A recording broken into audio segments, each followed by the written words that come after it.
Welcome to the Loyal Locals podcast. My name is Jerry Jimenez. I am joined by Mr. Drew Stack. Hey, there's only two of us today, so I feel like we're going to do a different intro today. Yeah. Hold on. Here we go. Just because we can. Here we go. We run the roost. This is fun. It's like Dad's not here, so we can order fried chicken and do what we want. You know? Yeah. So let's try that one more time. Here we go. Drew Stack, welcome in. You are listening to the Loyal Locals podcast, brought to you by Supercuts. What are they sponsored by? Or it's great to be a guy. Thanks to good to be here, Jerry. This is Drew's radio voice. If Drew was on the radio, he would have much more of a pronunciated voice. I would do more diction exercises for you guys. I would really try to project and work harder on my voice. Instead, I talk like this. This is what my voice sounds like. So I'll be real with you guys. And you know what? I should have told you. My voice was better though. That'd be pretty cool, actually. You should just do that. We're actually, man. I should have also downloaded the music from Two Balls and a Mic and then done their intro too. Just because there's two guys today in the podcast, and I feel like we should just copy all the other podcasts today. Two guy podcasts. It'd be cool like them. We're not cool. Yeah. But we're here. Whatever. And this is our theme song. Welcome in for everybody joining us live right now on YouTube. It's just Drew and I today. Just maybe our president, Mr. Steve Brokoff, will join us a little bit later. He's very, very busy. Still in Phoenix. Or not in Phoenix. He's in Arizona somewhere. Is he not? It's not Phoenix, right? Undisclosed location. That's right. He is in Area 51 somewhere right now. I hate Phoenix. He's just not. He's not here with us. He might join us a little bit late. He said. Not in his normal situation, so it's tough. But he's also just working hard. I mean, it's just a lot of. It sounds like full days that don't end till right before we're doing the show. So we wish him best. We love you, man, and we hope that you're back here with us on the show next week. Talking about love, we love the Unnamed Soccer podcast, and we love Two Balls on a Mic, and we love Fairweather, and the Loyalists, who we haven't heard from in a while, but that's another podcast. We love all the podcasts in the family, and we just wanted to send a quick shout out. We love you guys, and we wish we were as cool as you. We're not, but we'll get there eventually. Maybe if Drew starts using his radio voice, we might get there faster, but one of these days. You know, Jerry. There you go.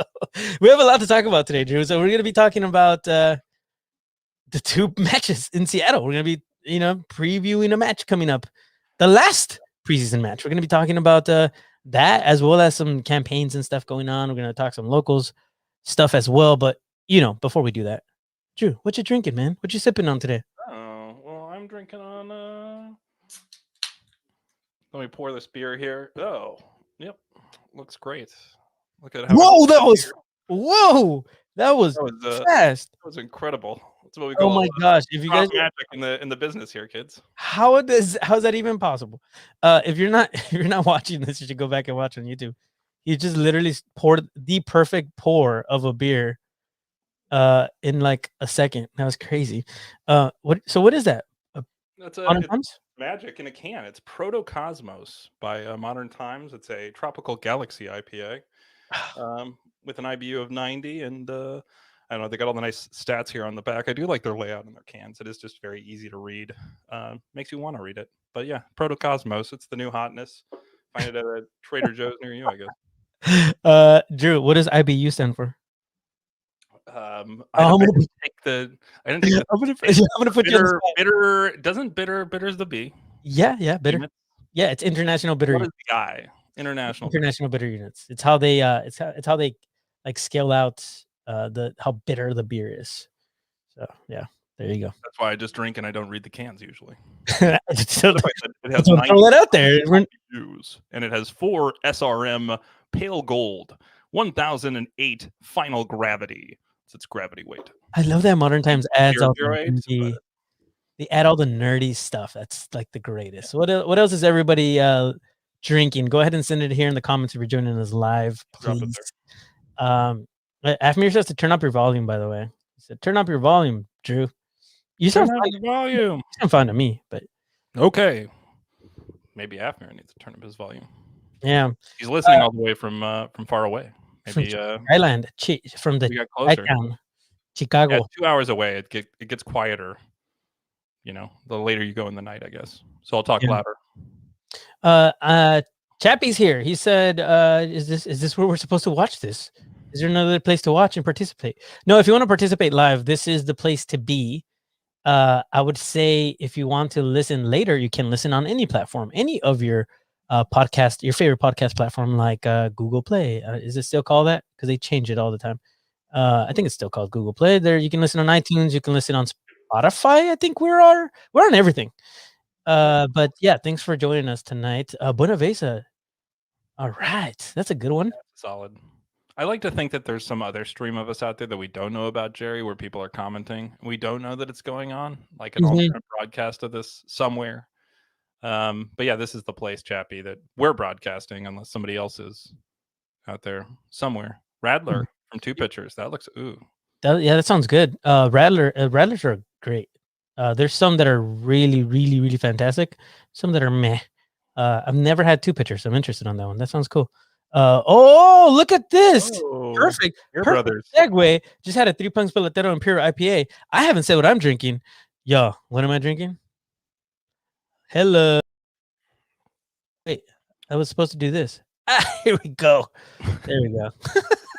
I don't know how to work this anymore, guys. Oscar is drinking a Pelotero, so is Jerry. We got a beer brother situation here, man. I'm gonna pour this. But let's jump into this. While everybody else is sending us your, the beers that you're drinking. I'm very interested as a beer guy myself. But let's get this going, sir. A couple of things that I wanted to touch on right away. The Sockers. This is a hometown, team that you may or may not have heard of. 14-time champion. The San Diego Sockers are in the finals, and so I wanted to give a quick shout out and say good luck to them. If you can make it, please make it. Go over to actually sdsoccers.com/final. That's where you want to go and get yourself some tickets. And if you put in the comments locals or local in the comment section of your ticket, you may get a discount. So try that out. See what happens. It's not very expensive, and also they're playing nearby. It's only an hour and a half, 2 hour drive if you plan it accordingly. They're playing in Ontario, California, Toyota Arena, playing against the Ontario Fury. We are the underdogs, I think, for the first time ever, and so we want to give a quick shout out and say good luck to the Sockers. I'll be there. Drew, I know you're trying. Hopefully I'll see you there, man.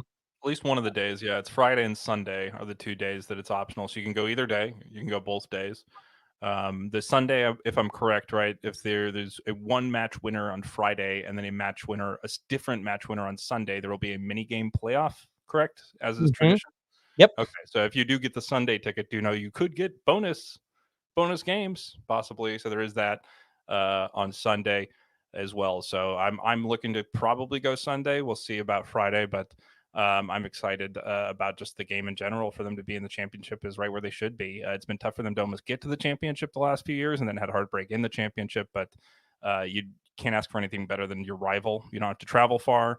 You're dialed in. You know these players. You know the other team, and so it'll be really, really fun to watch these two kind of big names of indoor soccer in the last few years battle it out for the Ron Newman Cup. It's gonna be exciting. they did also play against the mighty Bridge Barcata. That's very true. I think it was we had Captain Craig Childs as well as goalkeeper Boris Pardo, right? Yep. If I'm not mistaken. So there you go. Yeah. Very cool. If you hear sorry, go ahead. I was gonna say I'd love to see Escoto or Leo or some of those guys out there too. Sometimes. Dude, let's make it happen. I know some people. Those guys too, because they're pretty incredible to watch with some of their short game and how they break ankles out there on the grass pitch. That would be pretty fun to watch on a short court as well. So shout out to those guys just in general for seeing through what's been an incredibly tough season in a sport where when it's us here in the USL, sometimes we think it's hard with the resources that we have at our disposal versus a bigger league. Somebody like them, they're just simply doing it out of such passion for the game and passion for what they do. It's pretty incredible to go through all of that, have a very rough season, and then still be able to have the perseverance to make it to a final. So we're open for something similar from our team here. Hopefully not a rough season, but that resilience that they built last year, not making the final, are not making the playoffs, maybe they'll translate into wins this year. So there is parallels there a little bit in terms of the mentality sometimes in a championship team. If you want to be that, Sockers are a great, team to model or watch in that respect. So check it out, even if you can, on Facebook. Is that where the stream is going to be? Yeah, if you can't make it out, it's going to be actually free on Facebook. So just go to MASL Soccer and go check it out. So there's 2 matches, as Drew mentioned. The first one is going to be on Friday, 7:05 p.m. kickoff, and Sunday, 3:05 p.m. kickoff. Both games are going to be at Toyota Arena. If you can make it, definitely do that. Again, it's sdsoccers.com/final, and get your tickets there. Also, you're absolutely right. It was a weird season. They only played a total of 10 games before going into the playoffs. And in the playoffs, it was basically everybody is in. And we were always the underdog. We ended up always playing the better team, at least the last round. So played against the Tropics, who were the first seed. They had a bye week, so maybe that was an advantage. But let's just say that the Sockers they're peaking at the right time, right? And this is the final. Like, if we win the first game, there's a very good chance the Sockers will take this one and bring it back home and bring the Ron Newman Cup back to where it belongs. So go ahead and check that out. It's one of those things too, as the locals, we want to keep up with all, local soccer a bit and make sure that we talk about it. And one of those things, Drew, talking about San Diego Soccer, is there's a league that has already kicked off, which is NISA. So I wanted to give a quick shout out to them as well. 1904 FC played in their first match of the what are they calling the cup, actually? The Legends Cup. What? Familiar. Legends Cup. That's what it's called. That's right. Get the Spider-Man meme out or the bum pointing meme that we have on the Twitter. We need to throw that up with the Legends Cup and the Legends Shield pictures. Which, by the way, we're the winners of. Just say. We still own and we still hold, and we will continue to at our home opener. It's in our President's in May. It's going to be exciting. Yeah, it'll actually hopefully be painted at some point here. That'd be great. Yeah, that'd be neat. But yeah, it is cool. If you haven't seen it, it's a wooden shield that Las Vegas's supporters group and us, the electric company, have decided as a kind of a cup between the two sides, between us and Las Vegas, that we participated in. For those uninitiated, it's called the Legends Shield, is what we called it, due to Eric Wilnalda, the former coach, and it still works with their current coach as well, and Landon Donovan being our coach. So that kind of came together that way and felt like a nice name for it. However, they're calling their league the Legends Cup, I guess, or the Legends Cup, which is Legends Are Made, because Legends aren't really playing in it because it's NISA and it's, still an upstart league, and it's a startup is kind of a good term to use for the league, but it's in its, its third year now, second or third season, or full, kind of end-to-end bracketed schedule, whatever you want to call that. But it is very much a startup. So there's always just different teams, different looks joining. So Michigan Stars is one of those that's kind of coming up out of NPSL and some of those ranks that they played today. And so it was probably below them in terms of talent to watch, but they struggled a bit in the final third. It was very interesting. They controlled most of the possession the whole game. They just couldn't seem to find the pass once they got near the box. About 20, 30 yards out, they would just lose the ball every single time and try a cutback move or look for a player who wasn't there. But otherwise, it was really fun to be able to at least watch live, versions of sports. So like, I was gonna say complaints here, but like, so all of it was just like, hey, I'll keep watching this futile effort to try and score. So they got scored on early and then finally fought their way back with a penalty late, and it was a nice little complete game. But I was just kind of chomping at the bit to see a little, preseason stream from our team or something like that. But it was nice. It was in Chattanooga. It was a nice broadcast, and My Cujo is where you find that. CUJOO is what it's spelled like. So if you want to check that out, it's free and interesting little match, but it kind of got me watering my mouth a bit for our club, thinking about what happened in Seattle. So it was fun, but that was kind of my takeaway. You watched as well, Jerry? Yes, absolutely. So here's the thing: you can watch it if you're already signed up to. If you have BN Sports, I believe all matches for this cup are there. So you get to watch some of these teams, maybe learn some of these players, because there is a few California teams in there. There's also Stumptown that is in NISA. I don't know if they're necessarily playing the Legends Cup yet, though. I'm not too sure. Don't quote me on this one. But there's connections all over the place, right? One of them being with 1904, where Edwin Lara, he didn't really get any playing time, but he was a loyal player last season. technically.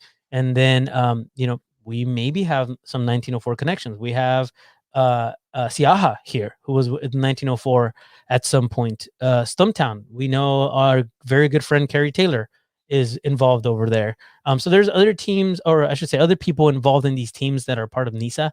So make sure you get involved and enjoy that. I don't want to spend too much time on that. Obviously, I want to bring it back to Loyo and what's happening here. But it's great to see y'all joining us. Thank you. And in the beginning, usually we would kind of want to spend a little bit of time saying hello and shout outs to everything else that's going around town too, because it's really important that we highlight that and that you guys are aware too, because a lot of times you're not even aware. Like I was volunteering the other day and somebody was like, "Oh yeah, I used to follow the Sockers a long time ago, and I'm not even sure they're around anymore." Well, you're talking to the right person. Yes, I can tell you they definitely are. They took a hiatus, though. They did for a while, and so it's just the realities of what you could do and where you could do it was very not open to them. And so just frankly, they couldn't play in a way that they were used to, or to a standard that they wanted to for their players. And so you can't sign players to contracts not knowing if you're going to play or not. And do that kind of stuff. So it was hard. It seems like it was kind of a hard period, but it's nice to see that they're resiliently coming through it and forging ahead on their path, which is nice. And again, we hope to see a lot more of the San Diego Classico, whatever we want to call it, between our sides. So them being healthy makes our team better. I think competition too. So if you're somebody who purely says, "Hey, I'm just interested in Loyal, 1904 is whatever," and I have my reasons for rooting for this club instead of that one. Supporting them never hurts your club. It actually helps your club, because in the end, it makes our club stronger by having stronger competition and market to push them to, hey, maybe we're not covering the space, or hey, maybe we're not looking at this player. As we've seen already, that happens. So it's an exciting thing to see, is that they're playing their games. And just for anybody asking, some people in the comments were like Carrie Taylor. Carrie Taylor is also the women's league commissioner. Wizzle. Wisa. It's Wizzle, isn't it? Wisa? I think it's Wizzle. W-I-S-A. Yeah, is it S-A or S-L? I thought it was Wisa. W-I-S-A. You might be right. I'm wrong.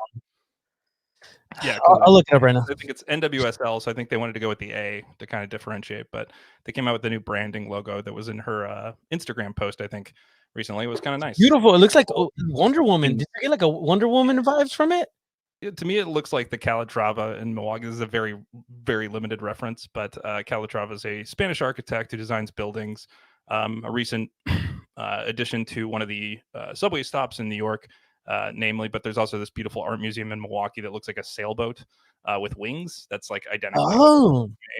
So for me, very specifically, that's like the Rorschach test. But I see the Wonder Woman too, the Weezer, the like W, for sure. It's a very cool looking kind of logo. So anyway, check that out. And I love it. Up to these days, if you want to see what she's doing, is that, and also involved in ownership with Stumptown, it looks like, or kind of helping facilitate there as well. So cool to see. It is Whistle. It's WISL. Whistle. Women's Independent Soccer League, which is technically, as of right now, division. That's name for a soccer league. Whistle. What you play to the whistle. Nice. Love it. Great. Yeah, and that's coming in 2022, so that's very soon. Division 2 Pro for women. Excited for that. And NISA is the men's side. Whistle is the women's. Inverted kind of. Yeah, makes sense. But it's kind of the same idea, right? With kind of open to a little bit more of like it's a different idea when it comes to ownership. You get involved. That's a totally different episode. We might be able to talk a whole other episode. Maybe if Carrie comes back, we can talk about it. Oh, dude, that'd be cool. Yeah, we should totally have her. That'd be awesome. And by the way, definitely go and support that. It's WIS League. WIS League, I think, on pretty much all platforms. Our very good friend Carrie Taylor is doing great things, and I'm really, really proud of her. And there was a few questions. Were the Sockers a traditional outdoor club before? Yes and no. Great question. Yes and no. There's a lot of history with Sockers. That's its own podcast. And go and check out Sockers Overtime and ask us. The aptly named Soccer Overtime. Yeah. Yeah. Go and check that out. Oh yeah, and see, Luis is answering some. Oh man, I love this. I love this community already building up. There's people answering questions for us, Drew. I love it. Don't have to. Yeah, we don't have to answer all the questions. It's like ask Jeeves, but ask Luis. Yes, thank you. Got it. Thank you, Luis. I appreciate you guys. Any questions, anything like that, please send it our way. We may get to it unless somebody answers it before us. We'll just kind of like nod and be like, yeah, which is always always a good thing. There's a lot going on. There's a lot of things happening. You mentioned Seattle, Drew. Yeah, you mentioned Seattle. You don't have a very so you like the city, right? Oh, I love the people. I love the place. Yeah, I mean, as an actual location, as an American city, it's an incredible American city. I think it offers some of the best parts of America. At the club, as a club, I hate Seattle. Why? I'm a Portland guy. I'm a Timbers guy. It just comes with it. I've almost put my Timbers Army thing up here. I did not tonight. My magnet, I forgot. But yeah, we call them the fish. Shittle, is certain terms. So there's just things in the fan base that make them this big mental block. That's very much this great rivalry in sports, right? It's one of the better American sports rivalries out there.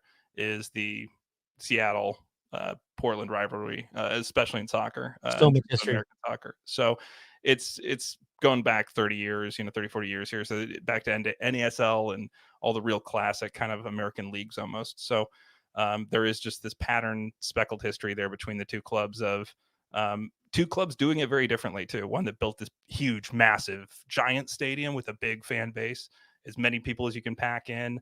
A little bit more, you could say like plastic or a little more NFL, right? Is because that's where the NFL plays too. And then the other one said, hey, we're going to take this stadium that used to be a baseball stadium that has a rec center at the one end of it that we can't move. And a river goes under it. And we're going to play there and make it into our own little home. But it's beautiful and it's amazing. But it's very much two different clubs that approached it almost two very different ways, even though they've ended up in the same place in some respects with, one having one more championship, right? So there is this kind of just constant back and forth. Timbers won the first one, then Seattle won two more. So it's this constant pull where just when you think, hey, we're getting the upper hand or we're able to say that, we're better than them, it constantly goes back and forth as a fan of one or the other. So it is very fun. I know Alan Underwood, who's part of our podcast community here, is a huge Seattle guy. So there is, always fun conversations here, even within the local sphere about that. But Seattle as a club is just a really great, club. They're ran really well. They've got, good players up and down. That's why we inherited their goalkeeper, Trey Muse. And it does seem like they're consolidating a little bit with their Tacoma team in terms of what they're trying to pull off this year and their players, but constantly have a good pipeline, constantly have good players in the area. And it's no surprise that, we went up there and we had two mini games here or two, pretty, simulated road games, it felt like, with a very professional club. And it seems like the guys took it very seriously, which is awesome to see, and took it like a business trip, but came out with 2-0-1 results. That's not too bad against that talent pipeline, to be honest. That's pretty, par for the course. If you were to draw it up, honestly, you would say that's accurate. If it was like a Football Manager thing, you'd be like, that simulation was accurate. But not being able to see, it's hard to say, where were we getting chances? Maybe we got a lot of chances and it looked really great, or maybe we didn't have a lot of possession. That would leave you feeling differently about those two results. One was a really hard score to read, and maybe each game was a little bit different. But a couple notable things. It was cool to see Austin with the armband. They've made a point of shouting that out, which is pretty cool to see. His first chance to get to wear that as captain. And dude, three San Diegans got to wear the captain armband. Yeah, and so you had Sal, and then was that? Yeah, it's Chavez, Jordan Chavez, the third one. Yeah, and so Jordan Sal, Chavez, and Guerrero. Yeah, so you had all three, and Sal's obviously worn it before, but it was pretty cool to see for Austin what it meant to him specifically, and what he said out on his Twitter was pretty nice. So, it's neat to see that that's still something that we get access to, even though we can't see the full game. We can still see those kind of moments that mean a lot to us as fans specifically.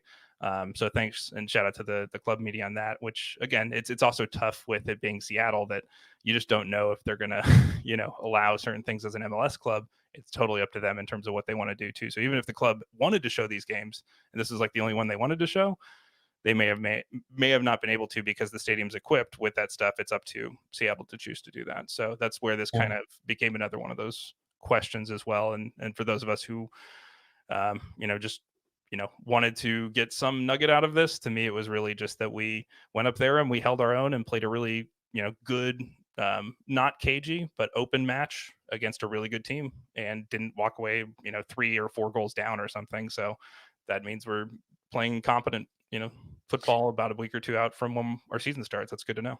I have to agree with that 100%. And I think that that's the biggest takeaway, right? And you can't expect more than that. But as supporters also, I don't think that the club can expect us any less of us than wanting more information, right? You're like, we've been you use the term, you use the term chomping at the bit. Like, we want to know more. Like, we have to be there. We want to be there. Can you please let us in more?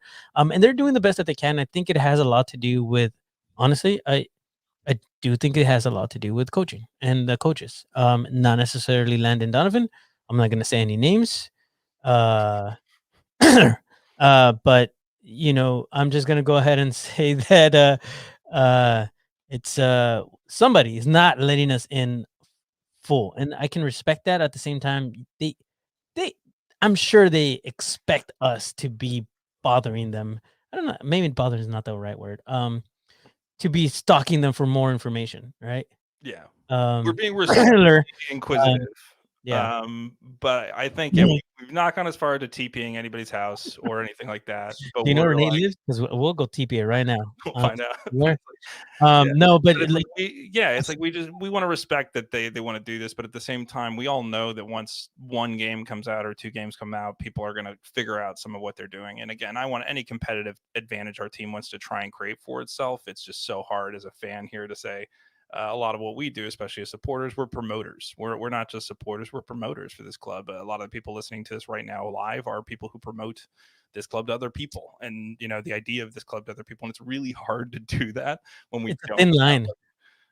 When you don't have the ability for people to actually tune in and actually engage with what's going on, it's very difficult. So I think that's where we're saying from us, it's not so much a personal like, hey, it's a vendetta against any person choosing not to do this. It's just for us, it's impossible to have the ability to spread the word of Loyal when we don't have access to kind of what makes us fans, which is really being able to watch them play the game. That's why we all do this, is to watch the games and be at the games and watch them score goals, or if they don't get scored on, see them not get scored on, I guess. Those are the kind of things that we enjoy is those moments. So not having those moments is it makes us feel like we're just waiting outside the store to open for 6 months here, where we're like, the hottest album's about to drop, and we're all just like, do you remember doing that? Like album art. They show us like album art, and they're like, it's coming, and we're all like, okay, all right. But yeah, that's what this is called. Like, somewhat is that like, it's so bad, dude. It's the worst. It's like, here's a lyric video, and you're like, okay, great.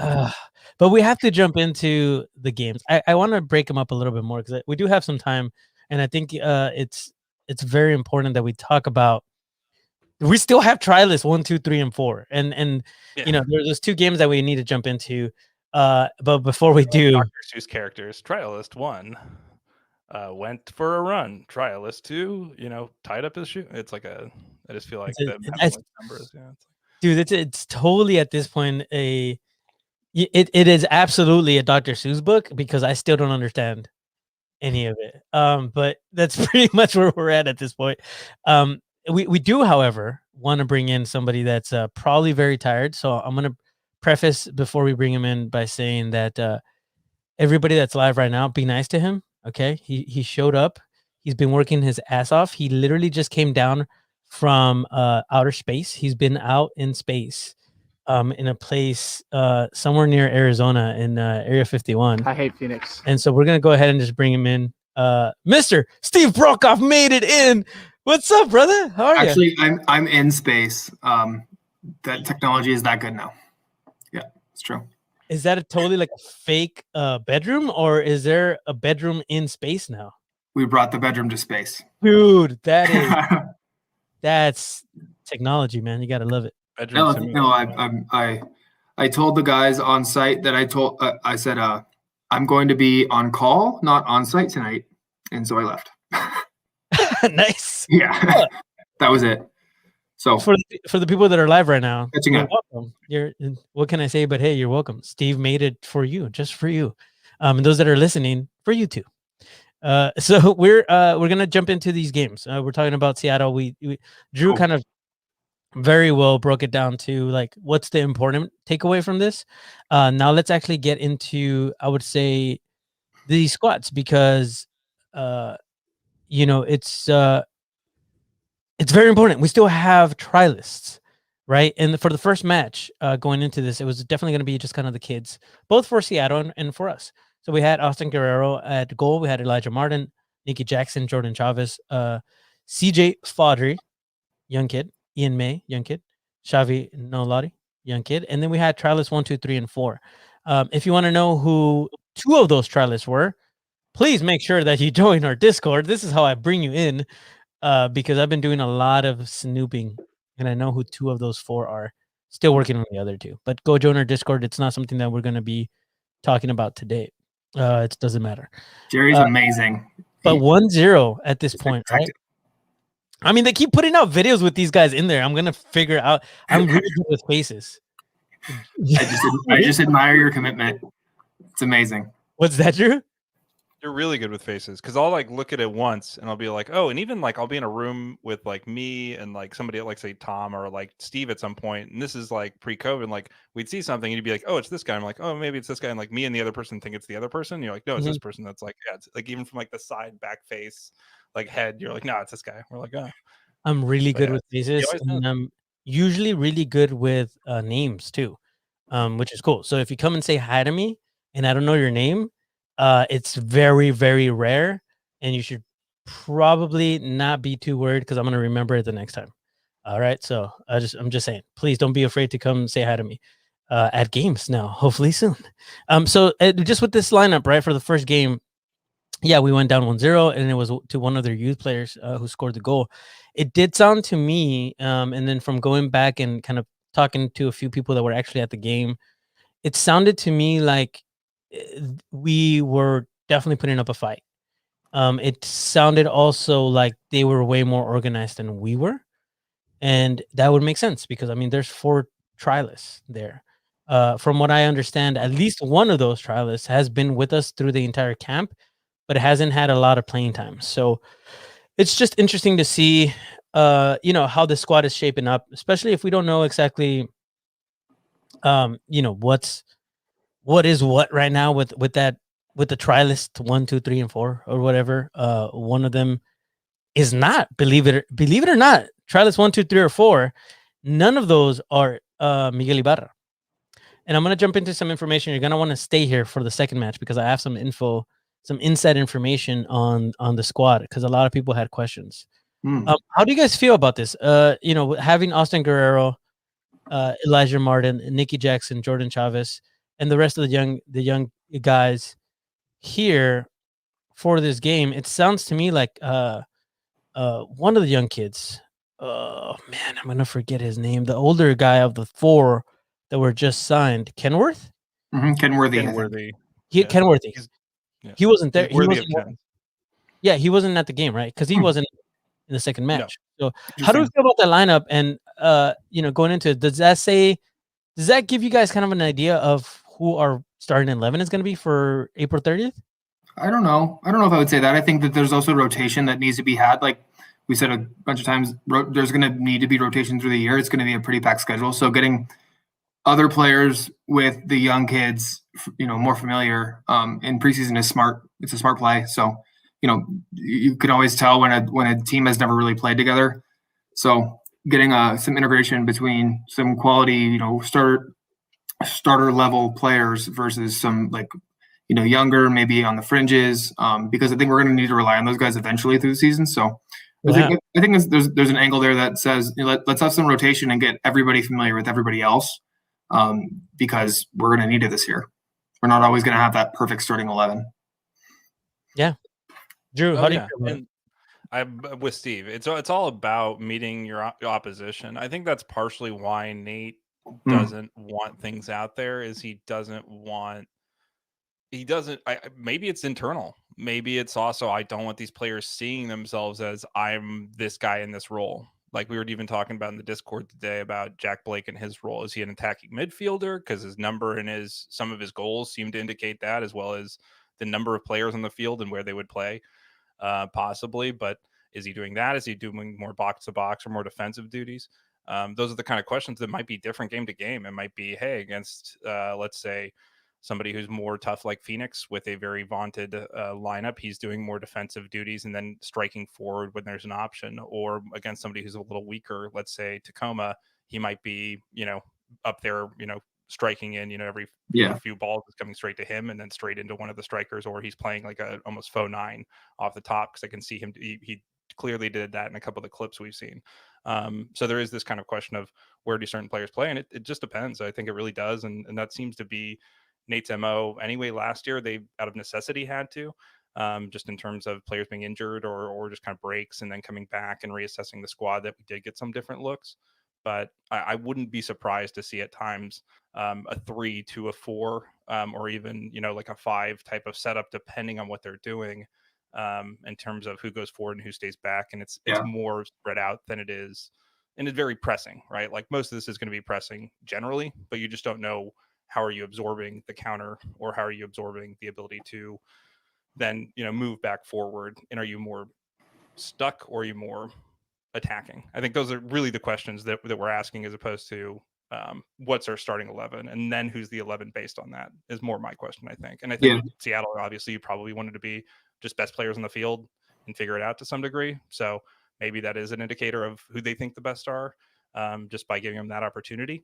But to me, that's, I'm kind of with Steve on, we'll see, and we won't know until we see how they're playing. And I think it'll change a lot from even week 1 to week 16. Absolutely, 100%. And by the way, this may be information that both of you may not know. You may know, I don't know, but I have some information on this right here, which we're going to talk about. If you're not watching, you'll find out shortly.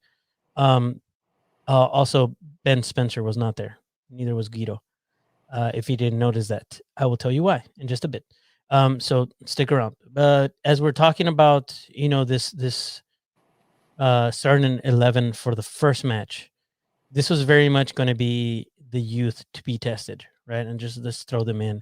I think the reason that Guerrero didn't get the starting spot was more because it was a homecoming for Trey Muse, and so we wanted to have him be there in the starting 11 for that night match. And then also, I mean, let's go through this. So we had Trey Muse at goal. We had Hackworth, Metcalf, Stoneman, Adams, Blake, Zizzo, Moshabane, Martin, Herzog, Van Kaizili. This feels a little bit more like what our starting 11 is going to feel like, but not necessarily. And here's the thing. With this preseason going in, I mean, the way that they've been playing the matches, I think is very much the decision of San Diego Loyal, in the sense of how they weren't playing full 90 minutes right from the beginning. I think the coaches wanted to really get a sense of, okay, how are they progressing, right? How can they handle this physically? Because it feels to me like these guys there's gonna be a lot more demand from them physically going into these matches. Definitely. And so let's build them up into a match against, an MLS championship caliber team like this. Rui Diaz was playing. Like this is a big deal. Like these guys, Will Bruin scored the goal. Like right, Christian Roldan was on the field, and I saw that too. Dude, Will Bruin is Will Bruin. He's gonna score some goals. Like that's what he does. But the Sounders, as much as Drew doesn't like them, let's just say, they are a fantastic team, and so it's just going to be very difficult. And we lost him. I'm not sure what happened. We lost Drew, but the thing is, it's not going to be easy for San Diego Loyo to come in and just like start putting goals on Seattle. And that's the point. So the fact that they were able to hold Seattle to 1-0 is huge to me. I think that basically is telling you that our defense is ready. Yeah. Yeah, and I would say this is definitely, by far the best team that we faced in preseason. We played LA Galaxy, but that was a couple of weeks ago, 3 weeks ago, and it was almost all of their reserves, if I remember correctly. So, this was by far the best team we faced, and like Jerry said, this was all their starters. So that might be the best team we face all year. And 1-0 losses that's respectable. Not all our starters, Steve. So let's talk about that. Let's just jump into it. So Guido was not there. Good catch from Two Balls. They mentioned that. Also, Ben Spencer was not there. Also, there's another player that Carson Galaxy. Steve, thanks, Abel. Shout out to the Chavos, by the way. Yes. I don't know if you noticed, but behind me, actually, here, let's do this. Look at that. Look at that. Oh, nice. Yay. Shout out to those guys, the Chavos. But there's another player that is in our lineup, but it hasn't been playing, and I haven't seen him anywhere. And he was announced. Do you know who I'm talking about, Steve? I actually don't think I do. Dude, how dare you? We'll jump on. I'm gonna give you some time as you can like look it up and actually tell me who it is. I'm gonna give you some time to think about it. So here's the thing, Guido.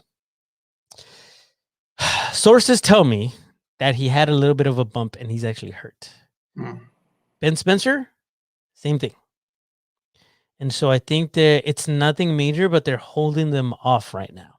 Yeah, makes sense. So that's why I believe they did fly with the team, which is good news. They did not play. Now let's keep that amongst ourselves, locals. Okay. I'm not sure that I'm at freedom to say any of this, but I don't care because I don't work for the club. So I just wanted to bring that up. Like there may be some injuries already in this preseason, and that's to be expected.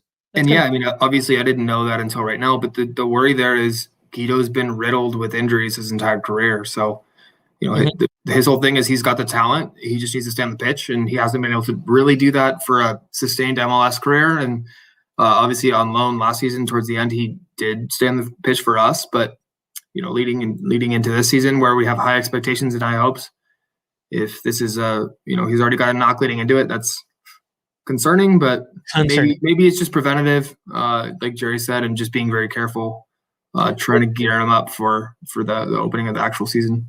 But here's the thing also that, we have enough people, I think, to cover for him. And I think this is a good time to test those guys out. Sure. Do you know the player that I'm talking about that we haven't seen all of preseason that was announced as a player? Steve couldn't name him. Drew, ready, set, go. I know who you're talking about. Oh, mic up, please. Okay, everything fixed? You see me? Yeah. You hear me? Yes. Okay, sorry. You're good. Hackers from Seattle took over my computer after I was saying bad things about them. That's what happens when you crashed my system. The system was down.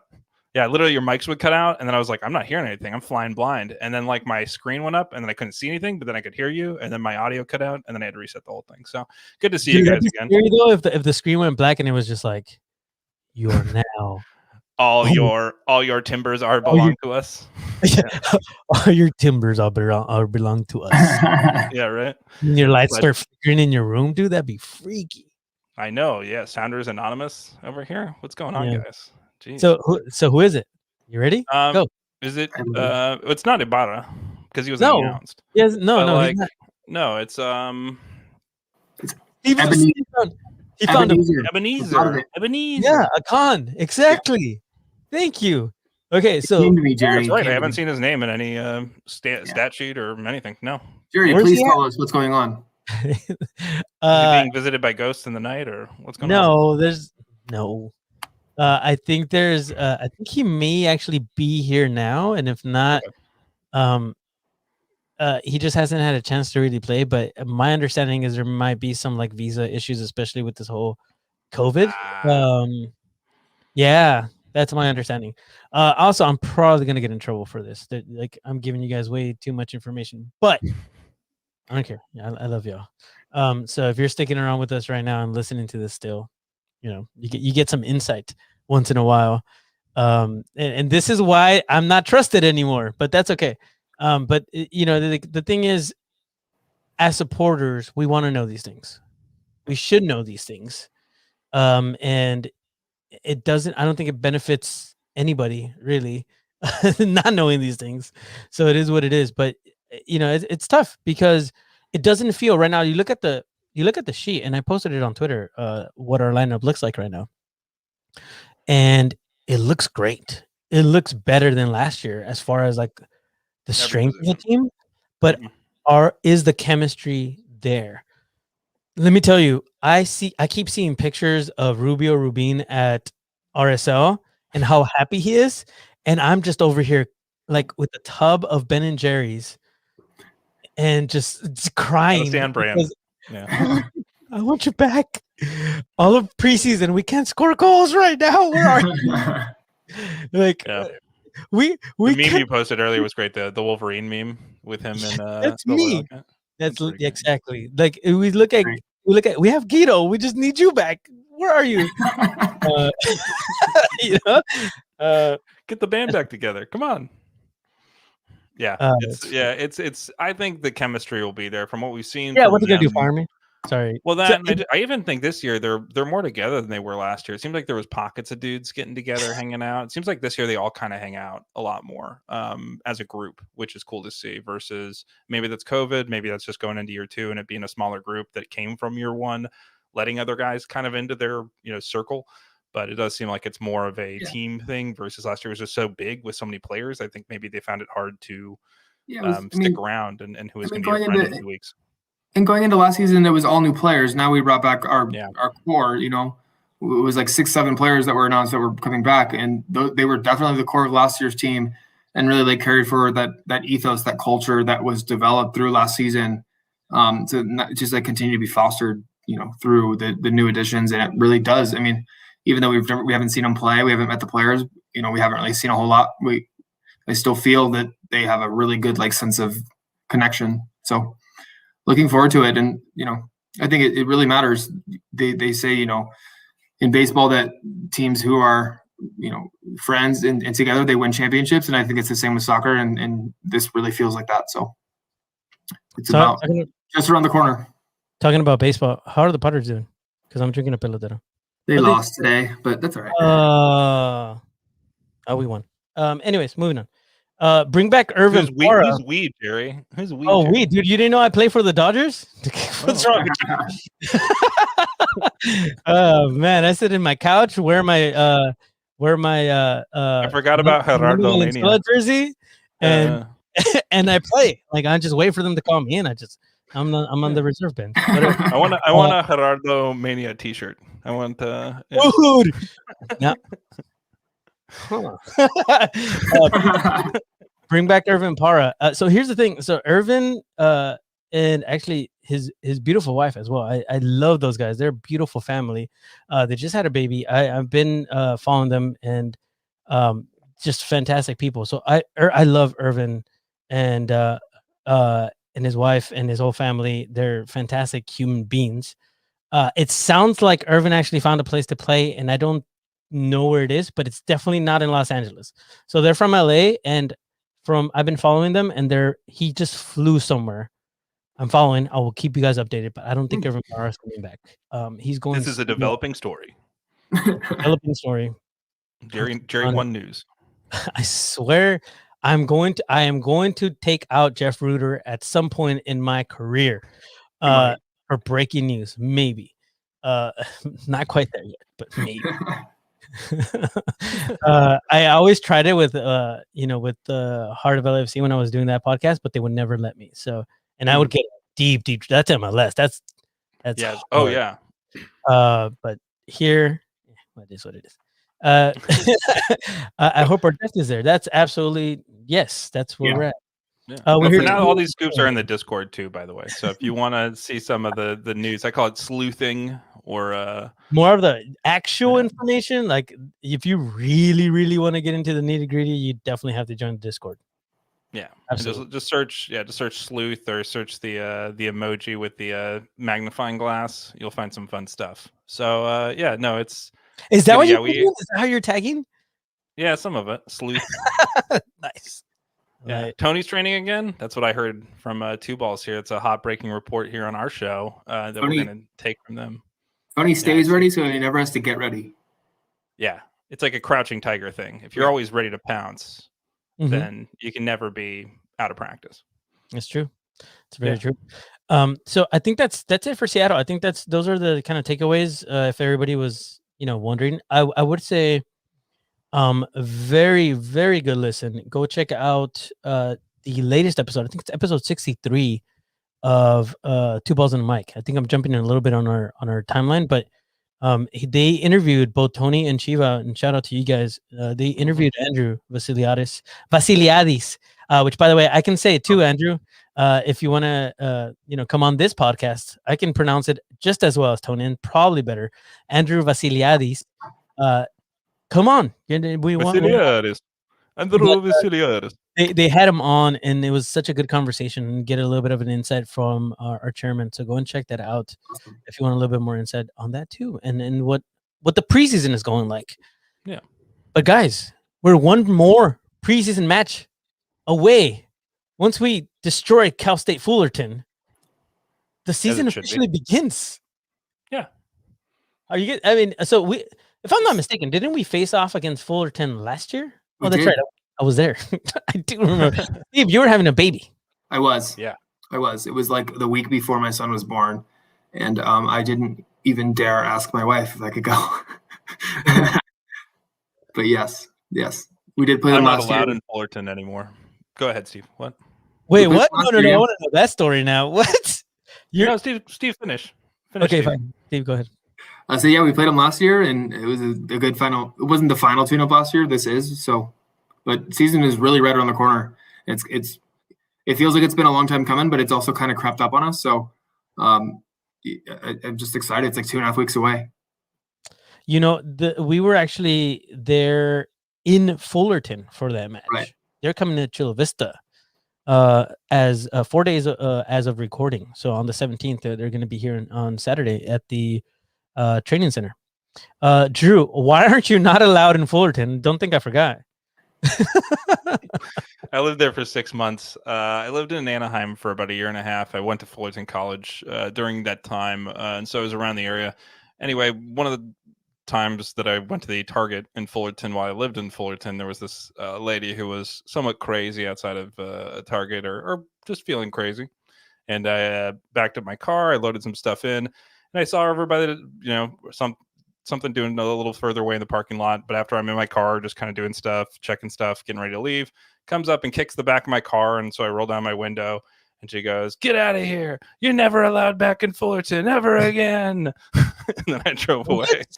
But I never forgot that. And I moved out probably like 2 months after, never moved back. So I guess she was right. I'm not, I took them out to leave, but never allowed back.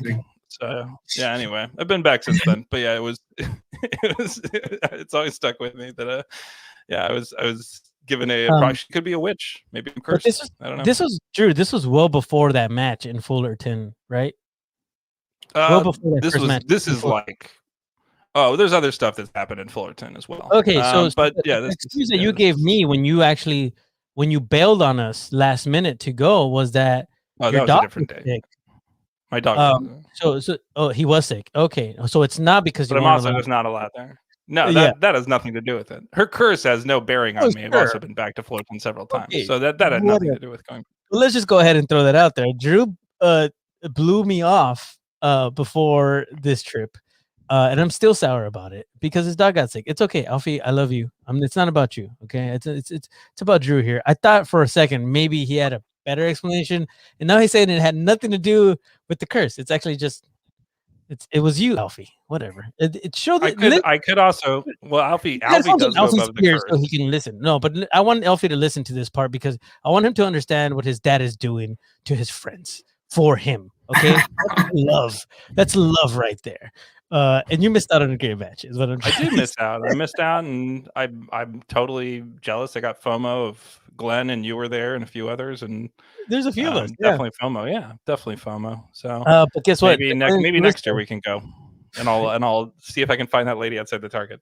If somebody lets us into the games, that'd be great. That'd be freaking awesome. I would love that. Yeah, that would just be wonderful, wouldn't it? Like we're not just going to see their tactics and stuff on April 30th. By the way, we started talking about this in our viewership just jumped up. I'm pretty sure like a lot of people from the club are now at this point watching.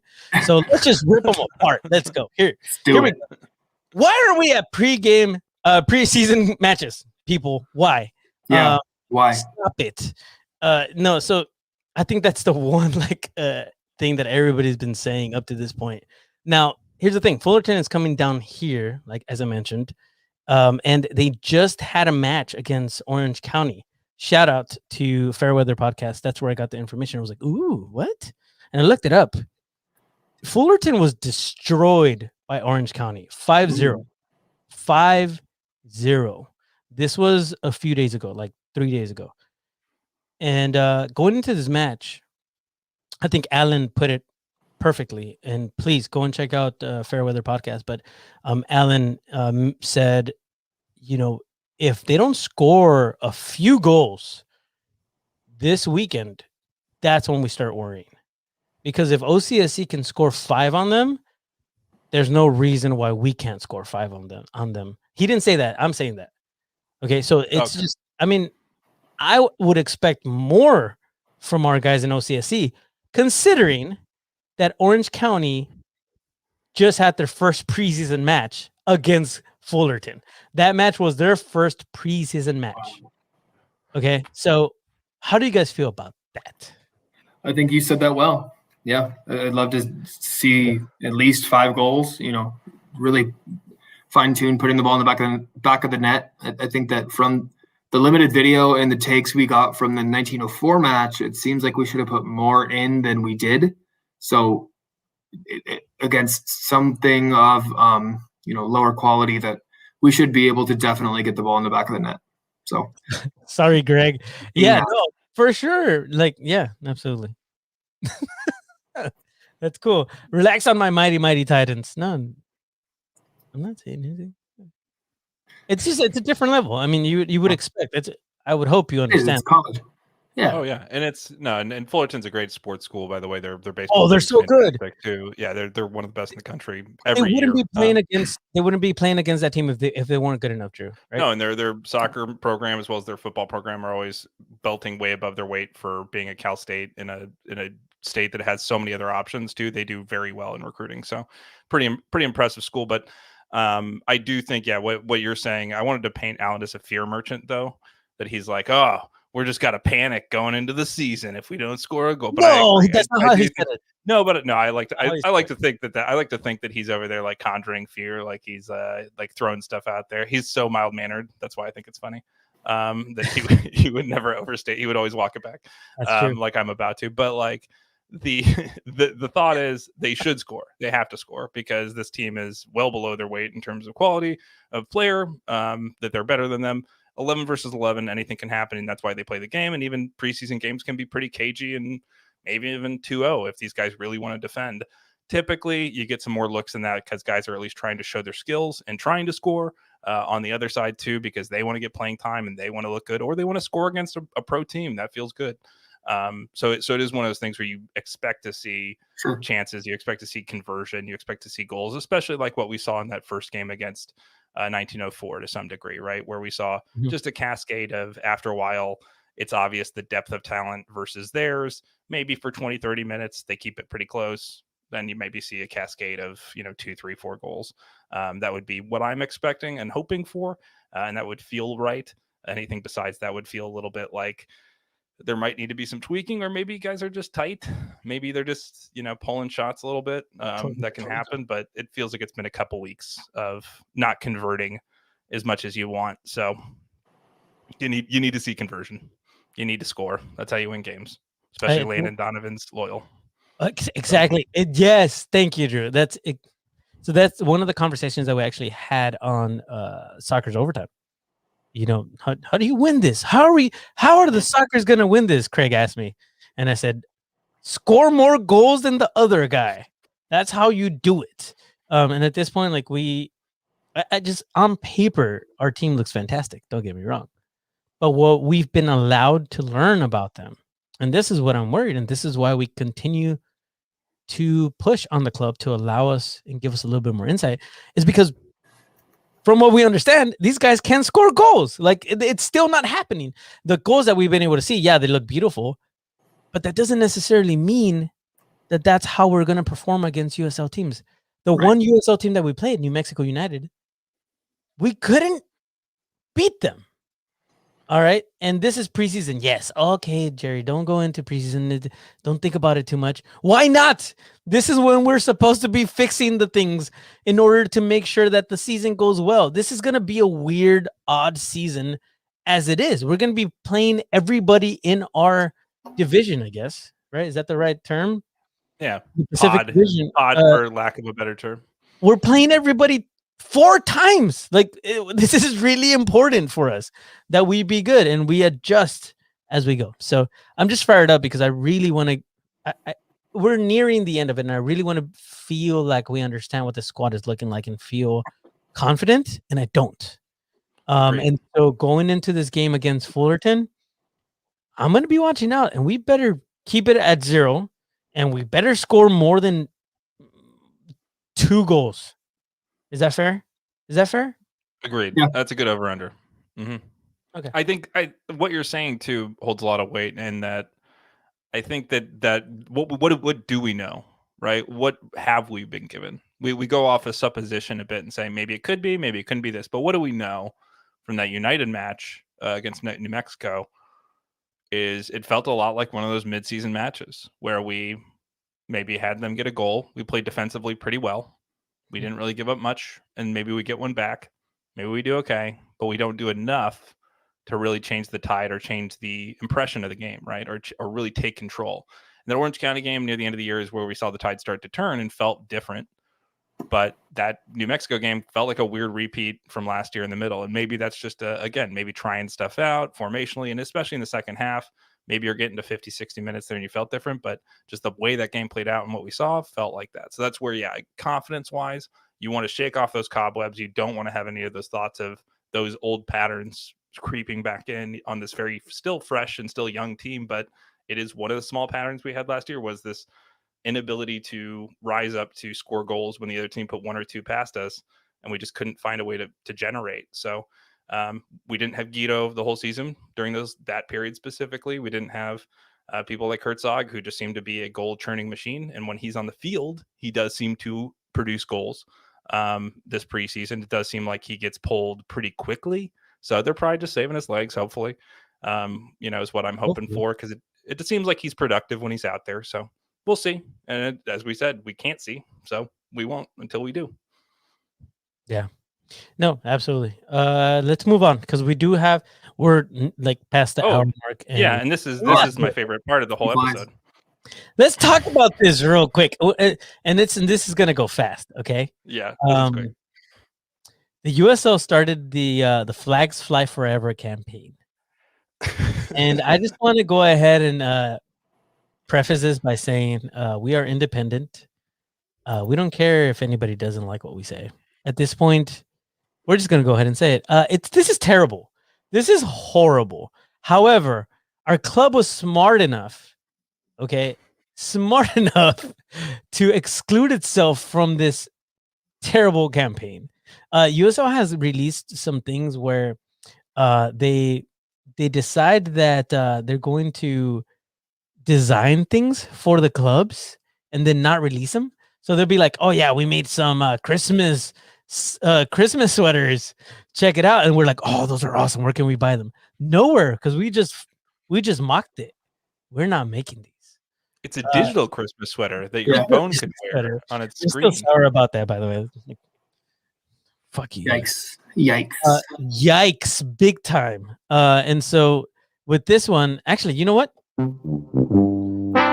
That's to the USL, because I hate the USL, and you know what else? I hate Phoenix. Anyways, so started the Flags Fly Forever campaign, and it's so terrible. What they did is they had a designer create some flags, and now they're like on a bracket, and you get to vote. So go ahead and don't get involved. Like, because Don't do it. Don't do it. San Diego, Don't San Diego fall for Loyo their is- marketing schemes. San Diego Loyo is not involved in that because they opted out. So yeah, if you're like, oh, USL left us out, no, San Diego Loyo was No. smart enough to just opt out of it. Okay, so that's what happened there. I think the reason that they're doing this, by the way, is they want people to sign up for the app. That you should do because the app is actually pretty cool. Yeah. Yeah. So download the USL app. That's a good reason. The league is great when they're not trying too hard. This is a case of the league trying too Trying hard. to, And yes. I do think, and when we've met people from the league, they're awesome people. They seem really nice, and they seem like they totally get what their league is about. And then they do seem like they love their league so much that they might try too hard. And this is just a case of them loving their league so much that they try too hard. So there is these things where it seems like they want to use this as a vehicle for whatever reason, is churning out these like social media imprints. But it would be more fun if they had like a meme of each team that they wanted to do or whatever. But that's USL meme's job, right? So like you don't want to steal somebody's bit. Yeah. So like that's where it's like hard for them to good too. sometimes find where. And what I'm saying is it's hard for them maybe to find a content lane because we're all so good independently at doing this kind of stuff, right? So I give them credence, but yeah, this is just a failed attempt at something that seems fun to them in a conference, and then they don't think it through of like, oh, supporters are going to hate this. Like, and it's like, yeah, we're I'm sure one of the other teams, Tulsa's is actually the best if you're going to go objectively. Yeah. Like this thing. Dude, yes. So like they're the only people who I wouldn't be like as a supporter, like, oh, I hate this. They'd be like, yeah, this actually looks okay.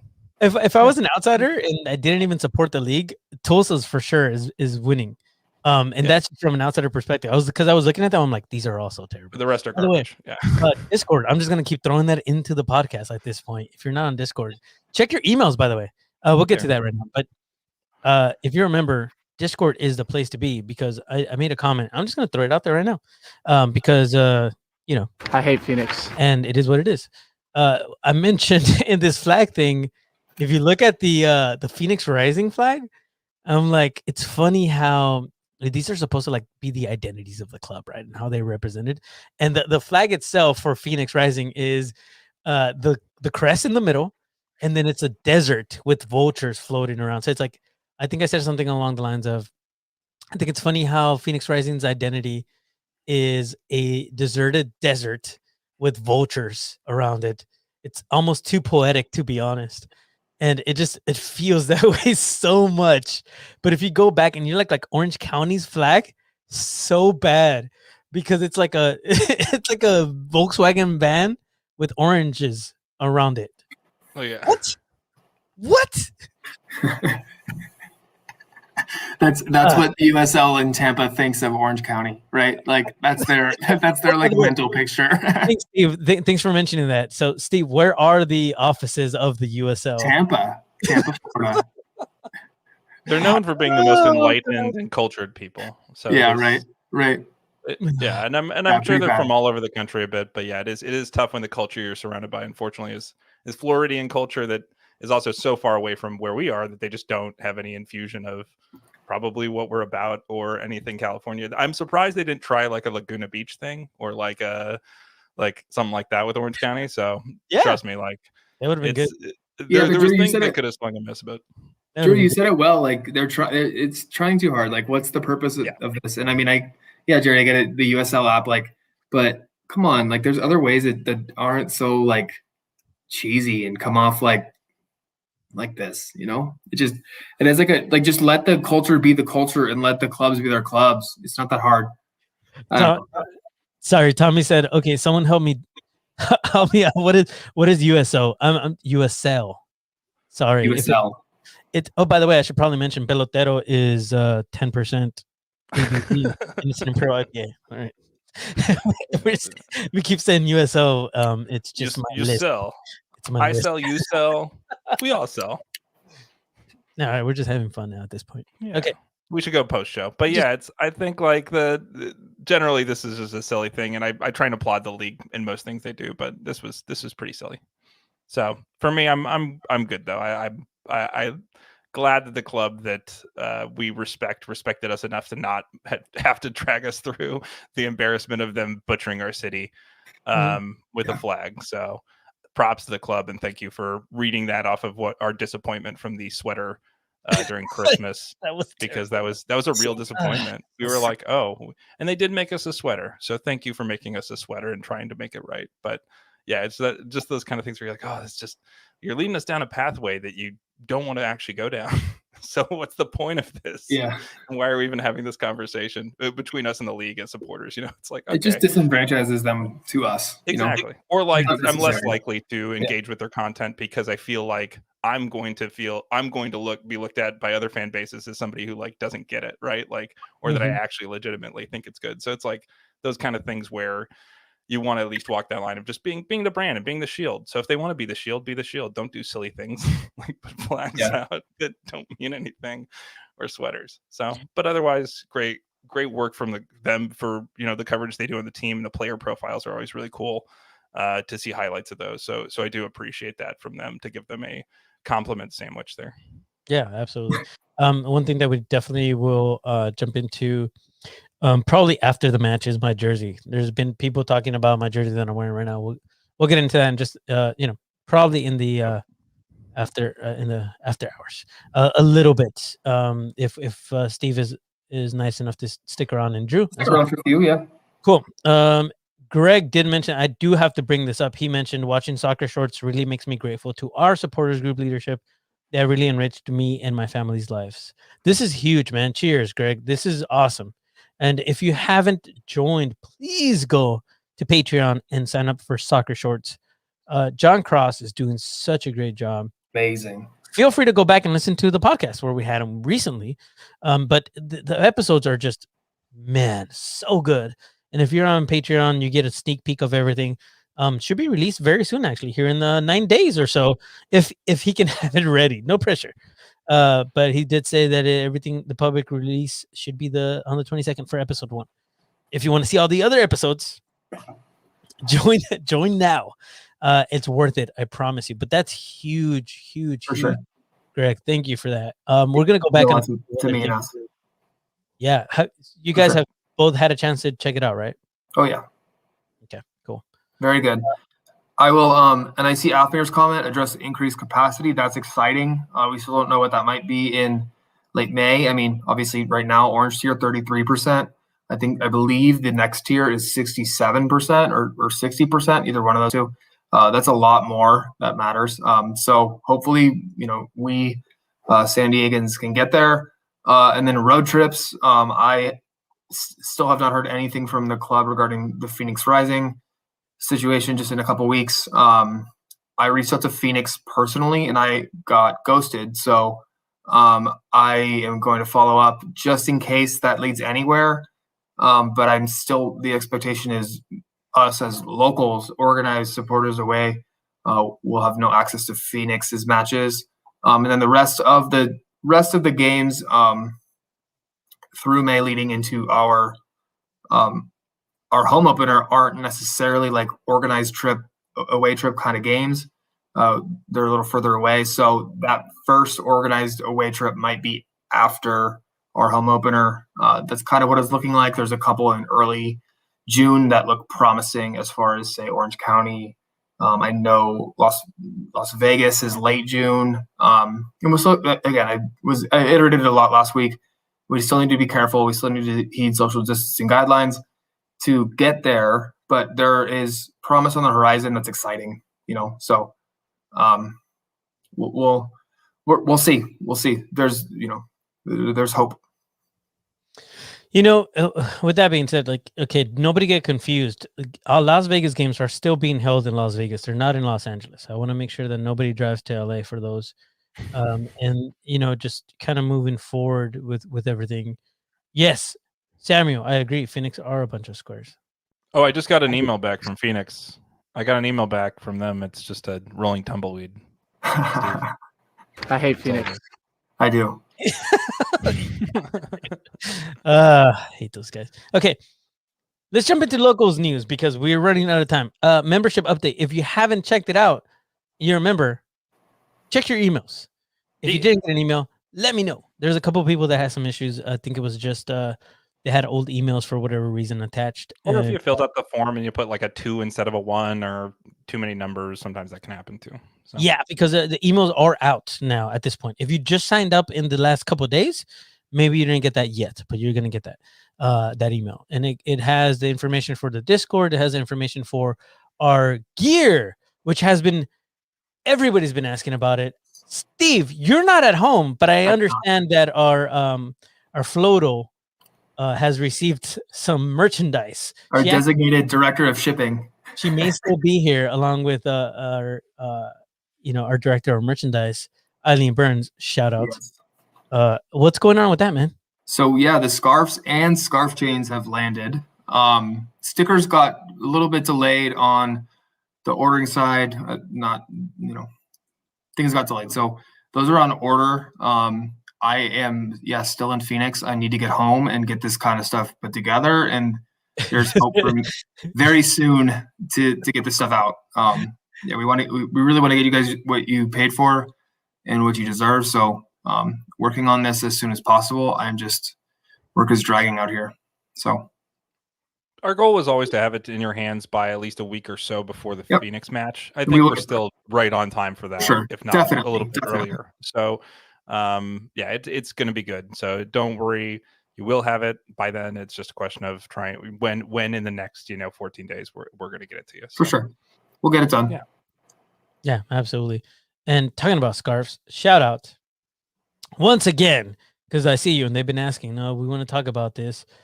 Hit up Abel. He's in the chat right now. Let him know. I got the Chavos scarves. I know 1 and 2. So there's a backside and there's the other side right there. Yeah. And you know what? It's cool because it comes with. So as the locals, by the way, I should probably mention this and preface this by saying, like, we're all a family. We're all the same exact group on game day. That doesn't matter. But if you want to have some cool gear and actually hang out with some cool people, have different chats, it's a different vibe.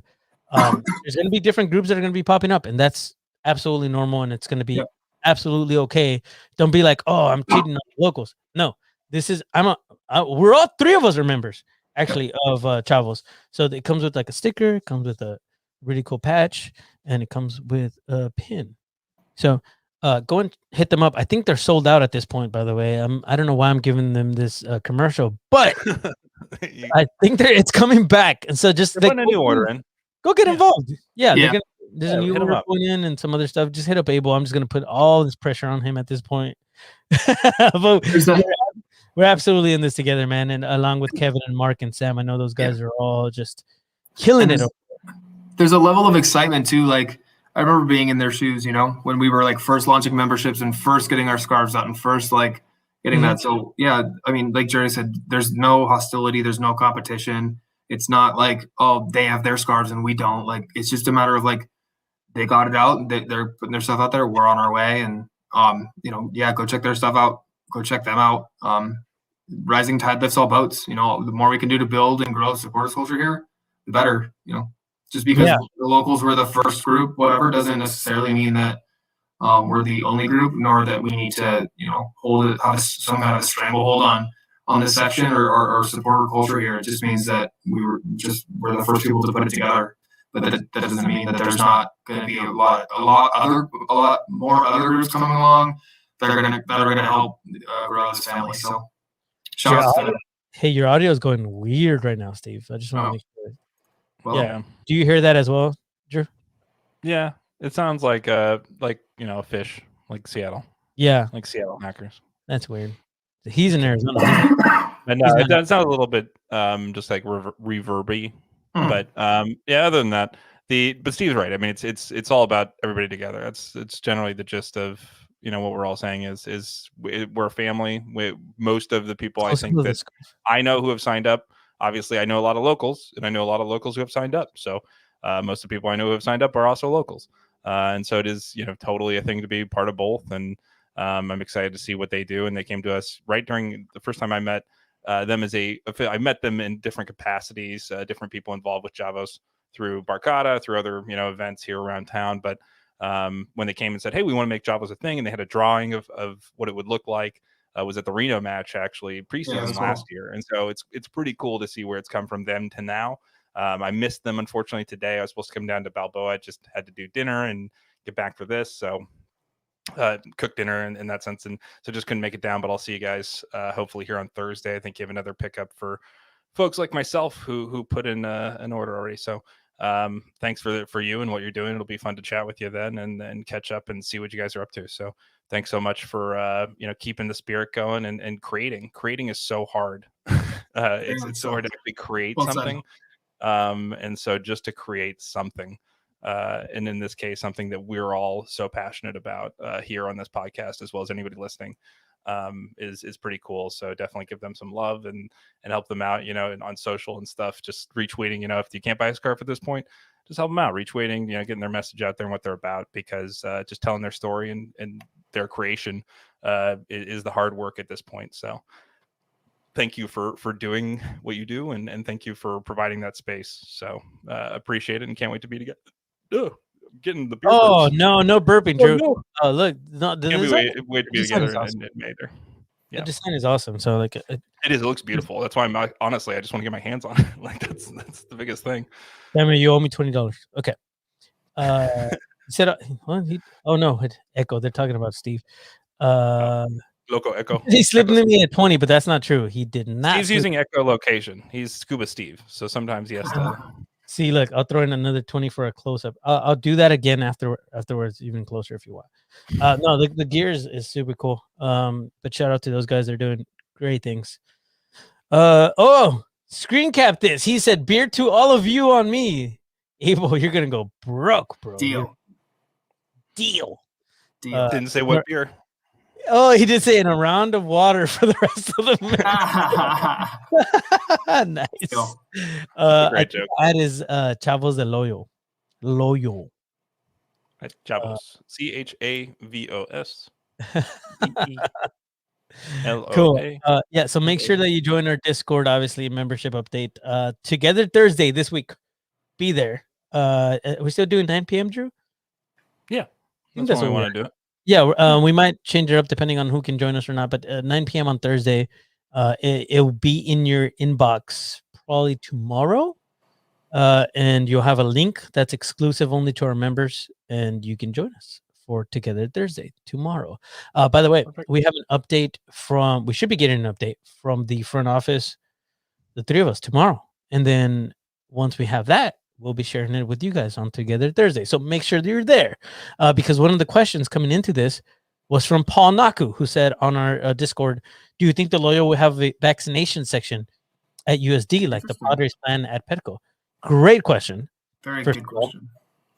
And we're going to find out. We're going to ask the front office tomorrow, and we will have that update for you on Together Thursday. Does that sound fair? Sounds good to me. Yeah, we got some other questions lined up, like what return to stadium might look like depending on the tiers. I'm sure they have some insight on that, like standing, singing, drums, flags, like all those things that might have been restricted, what they might look like with projections by then. So I got a list of questions I'm working through that I really want to know, and we'll relay that information when we get it. Yeah, I don't know how I did it, but I think I fixed your audio, Steve. It sounds way better. I got the audio the echo cancellation, and somehow I took it out and actually works. Nice. There you go. Any other questions from anybody? I mean, I think we're good. I think we covered everything that we wanted to cover. We're going to hang out for a little bit after this. If you guys are okay with that. Steve, are you all right, man? I'm in for a bit, yeah. I see you kind of doing the neck thing, like, but in just a few minutes. For everybody else that's listening on audio, we're going to call it a night. Have a great one. We love you all. Thank you for hanging out. Everybody that's here in the chat, stick around. We have some more for you guys. And this is why you join us on Tuesday nights, 9 p.m. Always. Drew is putting on his Ant-Man costume or something. That's glasses. Is that what it is? Yeah. It's like Rocket Man. It's like the second part of the concert. Nice. Yeah. All right, that's it. That's gonna do it for us. I still have a lot of beer to drink. For all of us, for Mr. Drew Steck, for Mr. Steve Brokoff. That's it for episode 32. Please rate us and review us on your platforms. If it's not 5 stars, hit me up. Tell me why you don't like us, and I'll fix it. And I'll make that 4, 3, 2, or 1 into a 5. all right, by buying you a beer. Don't do that and think we're actually good, and then just A do beer that or for a 5. beer. I'll buy you a beer that's cheap. anyway. All right, that's a beer or 5. Steve, chill out, bro. I don't have a job right now. Okay, that's it. Love you guys. Have a great night. Thank you for listening. Thank you for hanging out. See you guys. Bye. See you, buddy.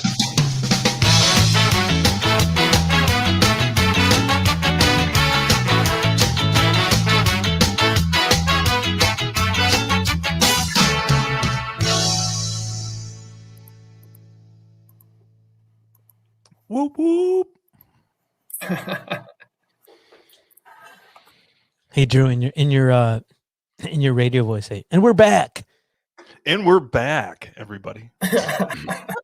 Steve, you missed it, man. We had this whole intro thing where we're copying the other podcast with 2 men in it, unnamed and 2 balls. I don't know if 2 balls actually heard that, but I said, Drew Steck, welcome in. This is the Loyal Locals podcast. What up? Our Drew Steck, what up? It'd be D Steck, what up? This is the D Steck, welcome in. This is the Loyal Locals podcast brought to you by Sports Clips, where it's good to be a guy. I go to full disclosure. I don't go to Sport Clips, but it's a good. I've gone there $20 before. un seisito. Hold on, Samuel. Dude, I'm down. Let's go. Donde, compa? Un seisito is a 6-pack, a little small 6-pack. Let's go. Let's go. Jerry, like that 12-pack we have. Yeah, to Steve's point, I am excited to talk to them tomorrow because we are going to find out whether or not we can do the things we want to, because we've been told previously we can't, and there's hope that we might be able to do more of the things we want to. So we'll let you guys know as soon as we can what that looks like, but that's my big hope tomorrow as well. So didn't want to drag the show out there, but Elton John is in Pinball Wizard. That's accurate. Let's get wild, fellas. Let's get wild. Don't get that crazy. Steve has had a long night today. I'm glad you were able to join us, man. Dude, yeah, I know. It feels like you've been gone since last March or something. It's just weird. I know. No, legit since March. Yeah. It's just busy right now. I'm just. It's that time. I worked 14 you always said straight. this might happen. Yeah. With this project, just because it's so much of a just involvement of having to be hands-on, and so it's cool. It's so cool that you're that valued in your company that they want you to be this hands-on. So I just think it's nice. I mean, things are wrapping up here in the next couple days, I think, and then I'm gonna come home, and then I'm probably gonna have to come back for a couple days, and then I should be done for a while. Really? That's cool. That's good. And then you'll come back for road trips every 6 weeks for a while. Hell yeah. And I've been out here so much, I've found all the good breweries, all the good spots. I was about to ask you, how's that going as far as finding? I found a couple good ones for us to actually go hang out at, where it isn't going to be a bunch of squares like someone said. Well, we'll make the party. I'll just say that. So Chappie, we are actually in the after hours now. No longer the podcast you can download. This is the exclusive stuff. If you've hung out late enough, you get to watch Drew just start trying on different costumes. Just whatever's in my room, whatever's around, I just grab it and I put it on my face. Usually, he wants to know why you're in Arizona again. I'm working. Hey, Phoenix. Our office is out here. Yeah, we have an office out here. My project I've been working for a couple of years is out here. So. And my project has come to a point in time where remote working is no longer possible. I'll say that. So, in realness, he's building a satellite to do the opposite of what Nate wants people to do to our practices, and is watching Phoenix's practices.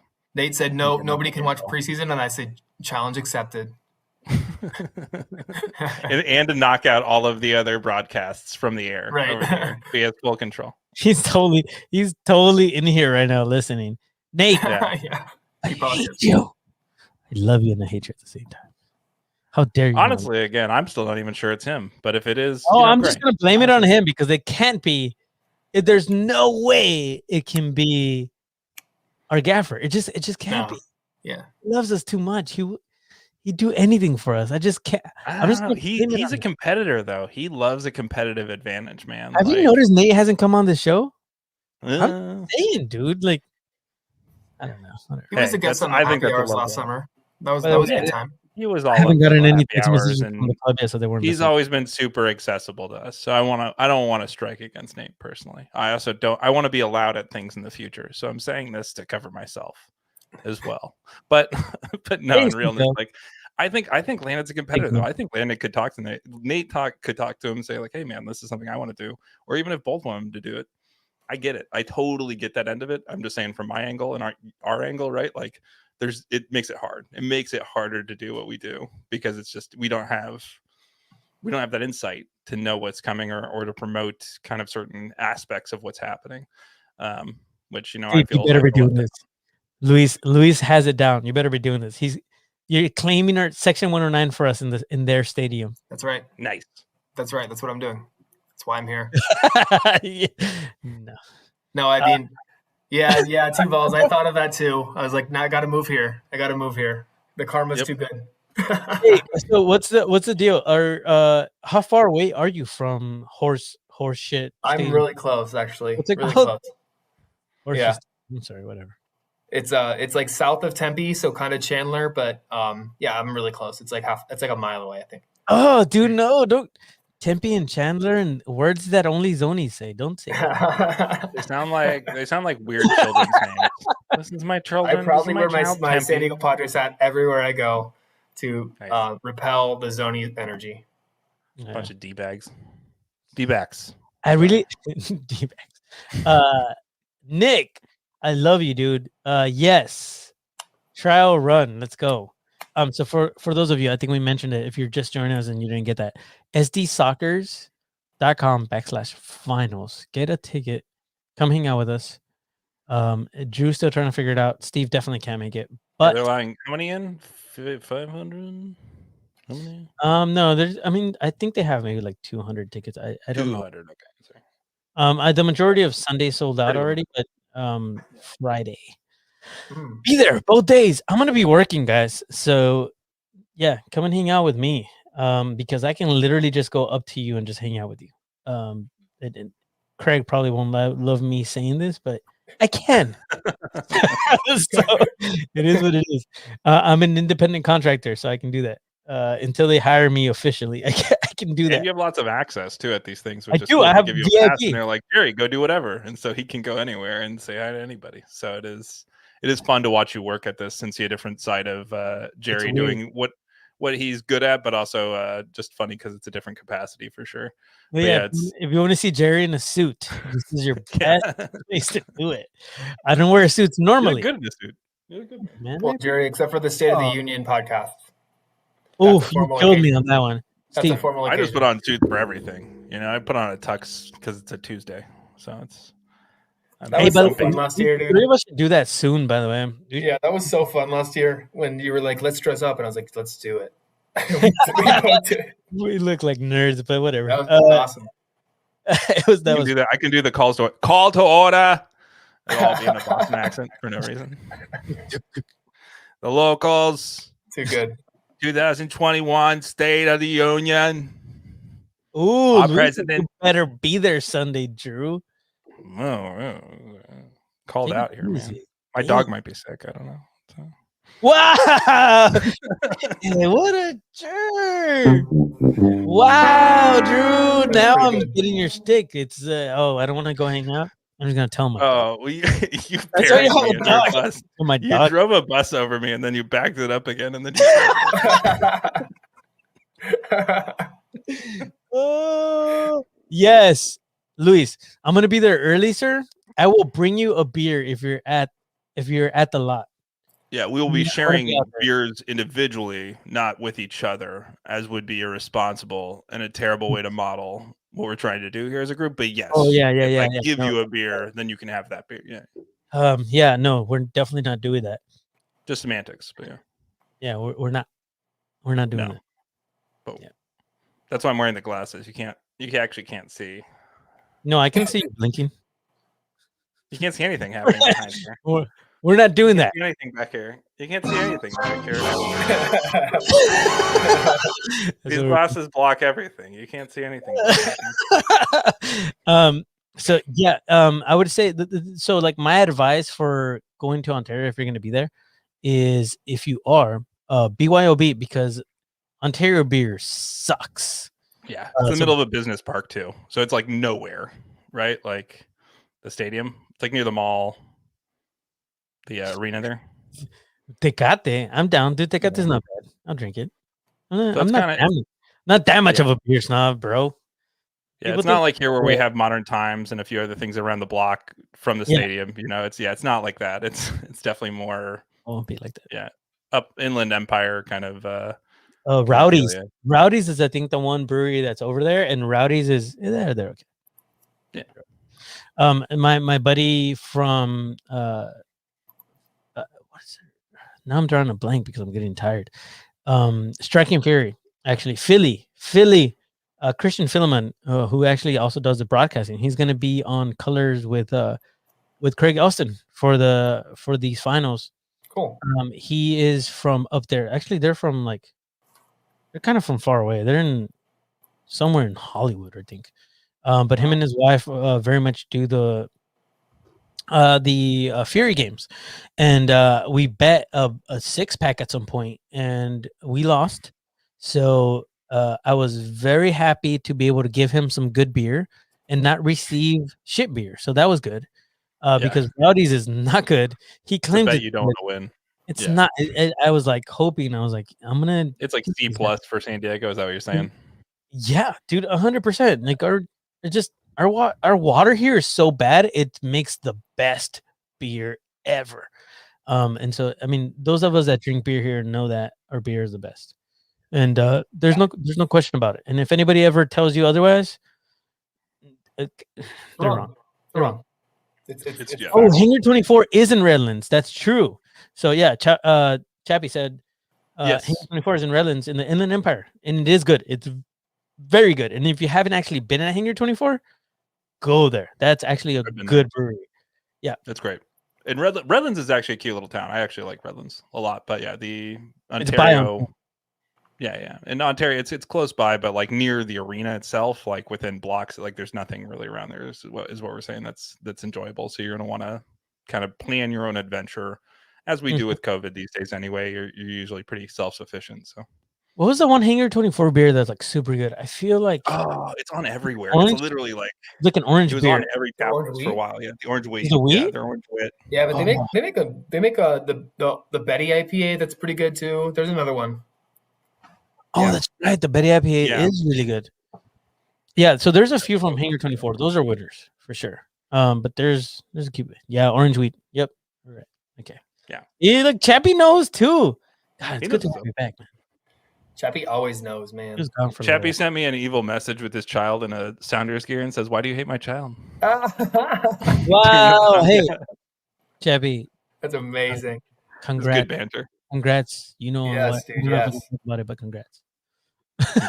Can we talk about it? Here, throw it in the comments if we can talk about why we're saying congrats. I told them to get the little fish. That's what I said.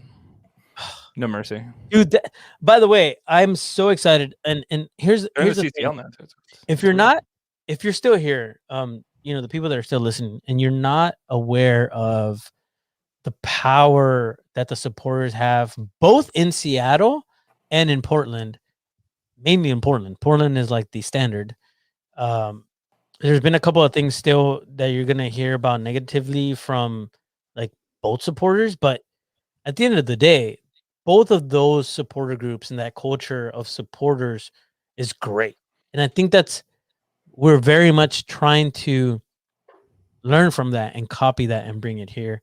Definitely. However, make it our own, right? I think that was from the beginning. If you're watching, hopefully that came through. If you're watching Soccer Shorts, that's what from the beginning, the four of us, Daryl, Drew, Steve, and myself had this conversation. This is what we're trying to build here. So hopefully, if you go in and you go to YouTube and you look up Timbers Army, or you look up what Emerald City, what are they called? The Emerald City Supporters.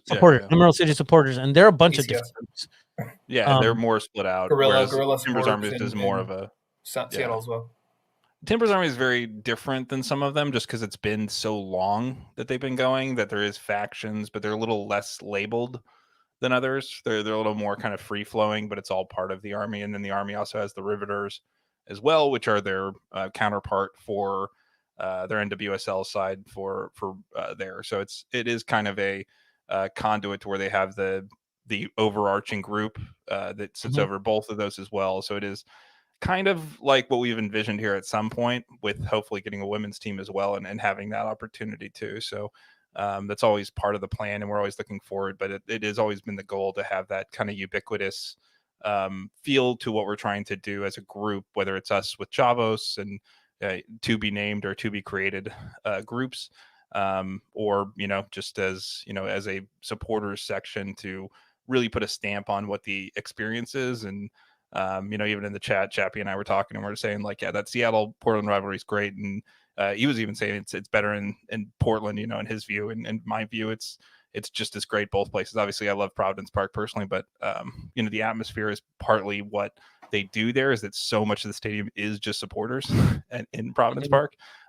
So much of that whole end, when you only have 20,000 and now 25,000, which is great seats, is only supporters. So that alone creates this almost, suck of the energy towards that way that expounds and then expels and explodes like a supernova, right? Where it almost like contracts and then explodes in that end of the stadium in a way that's just unique in this country to me. And LAFC has been very close in helping recreate that to some degree, I think. But that's what we've always wanted to do here, and what the vision is for sure, and our own thing. And I think what I love is that ours is so colorful to this point. What's been kind of fun about what we were able to do the couple games is that compared to those, Timbers Army is pretty colorful and pretty fun and has the colors, but like what we had there in those couple games was just exploding with different ideas and color and stuff like that. So love to see that continue here and be just the most mosaically like beautiful group of any of those, for sure. Let's share it. Here it is, right here. I pulled it Boom. up. I think we can do this. It's kind of long, but this is great, and I think it's totally worthwhile for those of you that are still here to check this out if you haven't already. So here it is from Portland. Such a good. This is why we stole Danny Miller, by the way, is because that group up there is just so good at what they do. Too. Yeah. Yes.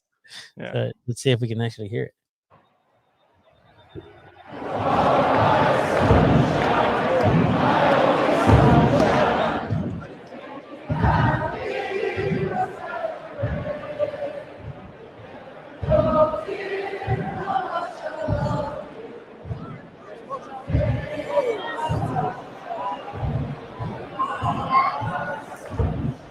I want to get my picture on Providence Park. Estamos practicando las poses. Aquí tienes otro que habla español, mira, costarricense. Nico.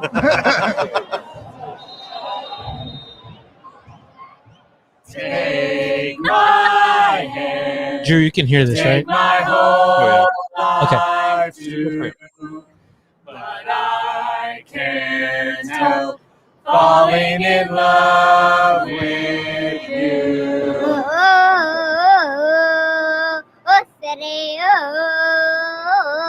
This scarf is really important to me because early in our relationship, he brought me to these games. Whenever I bring that scarf out, it just reminds me of all those great memories and all the great memories to come. I'm from England originally. When I first came to a game here, I was just blown away. You know, the energy, the excitement. I didn't think it existed here, but I was proved wrong.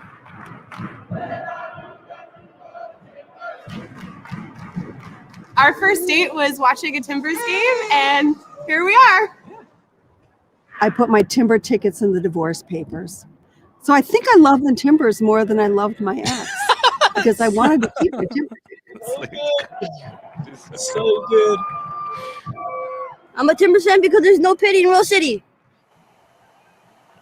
Diego Chara, thank you for being my motivator and representing all the short guys out there. So, yeah, thank you, Diego Chara. Scored 2 goals today. He's so good. Every single game, as everyone's chanting and everyone's warming up, I stand here in silence on my own. I just put my arms out and just taking all the energy that's just flowing out and flowing in. Man, I love this club. I love this club. I would be lost, honestly, without going to a Timbers game. It seems weird to say because it is just a game, but it's more than that.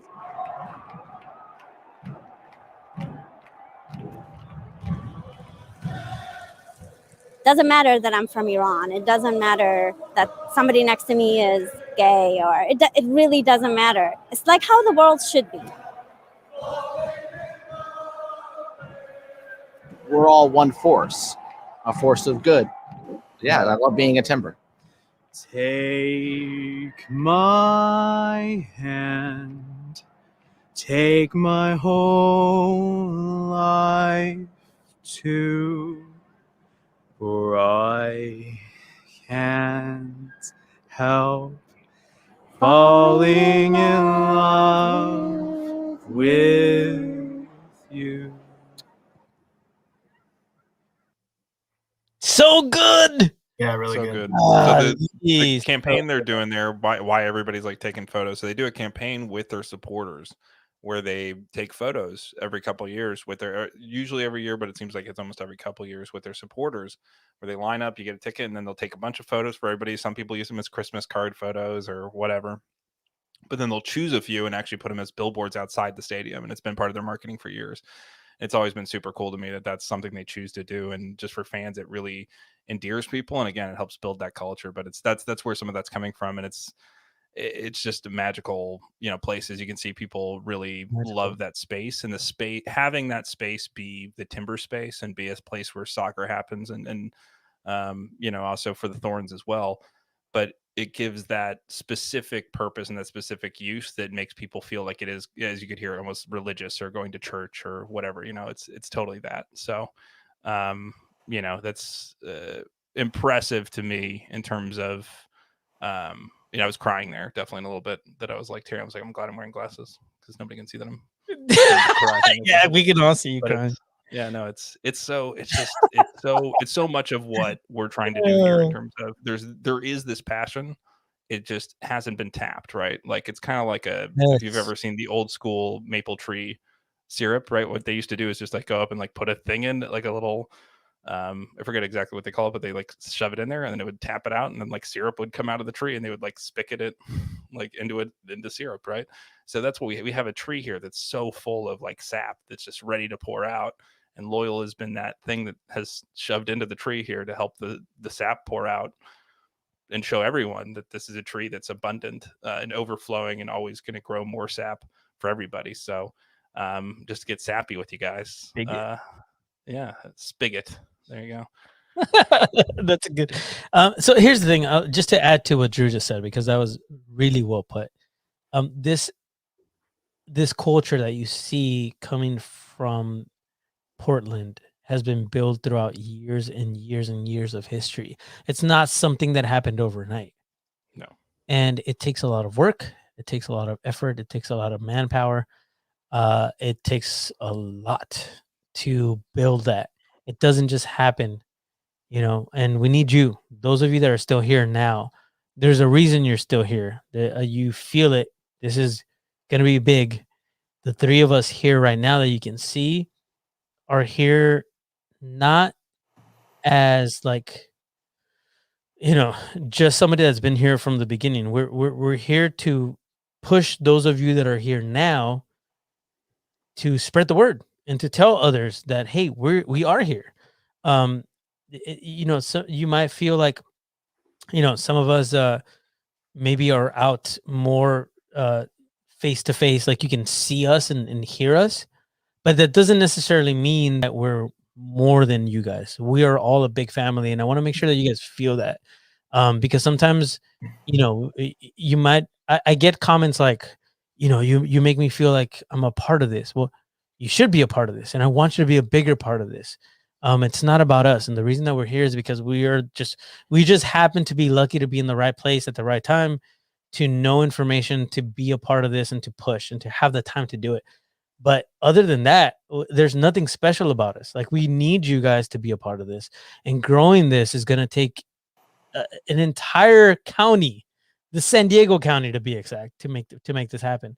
And what Drew just said is exactly it. Like, the reason why he's drawn to the Timbers, the reason that I'm drawn to LAFC is because of the community that's being built. So I don't want to get sappy, but like the reason that this video hits home is because it's exactly what we want to see here in San Diego and what we can build in San Diego. That's the biggest thing, is like we've seen it. We can do this. And going into the season, it's going to be really important that we actually show up and do this. Right. So, I mean, Steve, is there something you want to add to that? Because there people still asking about my jersey. I'm gonna. No, I mean, you said it well. This is not about us. This is about what we're building together. And so, just because we're the first people that kind of started this doesn't mean we have all the ideas or that the way that we want to do things is the best way to do things. It takes a village to really make this what it is. So thank you to everybody still watching and listening, because you guys make the community. We just happen to kind of kick it off, start the ball rolling down the hill, but we're not the ones who keep it rolling down. There's no doubt about that. Yeah. And if you kind of want to get a little bit of insight of what Drew, Steve, Daryl, and myself kind of started, and how we began this, really, that's it. Like we set a small foundation and then brought in a leadership, and the 15 of us have been building this thing for now a couple of years. That was 10 years ago, right? Those videos? Yeah, feels like it was a long time ago, and it wasn't. It's literally last year, and it feels like it's like 10 years ago. But watch them, because it's incredible to see the amazing. We'll just see like how naive we were, and then also like where we thought like, oh yeah, there'll be a time when this will slow down and not be as big of a thing. And it's never happened because everybody has continually gotten more and more involved, and it keeps building. So it's very fun to see, and that again is part of our history as a group. And again, we were just there, but it was, and you can see through the process, it wasn't us. It was us saying like, what do you have that you want? Because it's not about what we and the people in this group are deciding. It's about the larger community and soccer community that's becoming the supporters group and what we want to do. So we're honored, obviously to be here. So thank you for that. And Jerry, your jersey. Yeah. So even better in person. Like I it looked feel like really people are good. still sticking around because I know Greg, sorry, and everybody else that's going to ask Give you. him a tease, and then we never fulfilled it. But yeah, it looks even better in person. You said you were going to talk about it until you said you were going to talk about it in the after hours. Okay, so this is the USL, officially released by USL and the USL Black Players Association, the USL BPA. They released a jersey. I think there was only 50 of these made. So if you got the email, or if you jumped in and were like ready to go, you had a chance to buy these. It's a standard Pumas jersey. Thank you to our buddy Corbin, our member Corbin, who said Puma just does the same exact jersey design and then they just put stuff on it. He's right. So that's what they did with this. But you'll see obviously Puma, and then this is the USL BPA logo. And then there's a company called Beautiful Struggles that is awesome, and they're a clothing company, and they got involved in this as well. On the back, it actually says "United Against Racism" down at the bottom. I'm not going to turn around and show you guys, but trust me, it's sold out now. I'm sorry, but it sold out pretty quickly, like within the hour. I was able to get one. Probably can't afford it, but I put it on a card because I thought it was a good. I thought it was a good thing to give money to, and it was 100% of profits go to a great cause. So I just felt like, okay, gotta do this. But that's where I got this jersey from.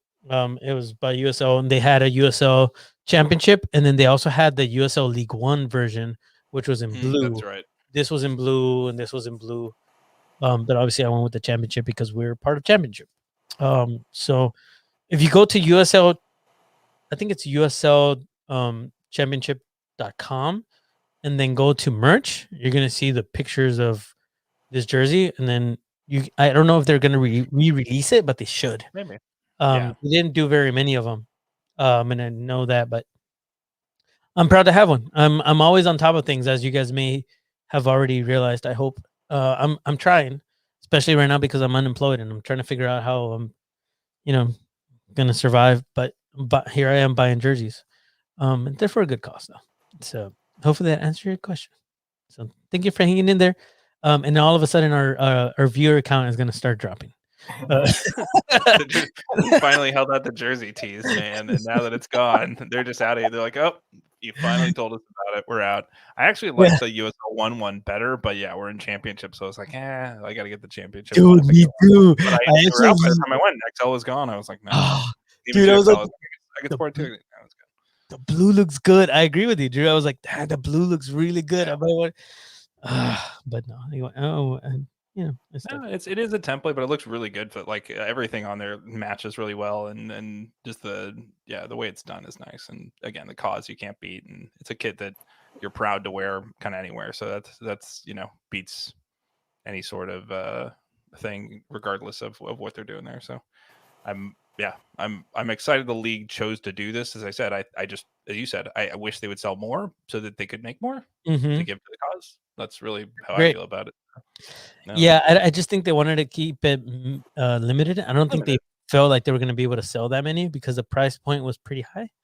Yeah, manufacturing's hard right now. Clearly, I mean, this is a great jersey. Like it fits great. Actually, as a matter of fact, I have this like quarantine weight that I've been putting on, so it's not the greatest. I'm drinking 10%. I'm drinking 10% Imperial IPAs, obviously on a Tuesday, so it doesn't help very much. But Steve, to move on from my fat ass, let's talk about the beer. So we have a beer coming out for the locals very soon. It's been brewed, so now I guess we can talk about it and put some pressure on Creative Creature. What's happening there, sir?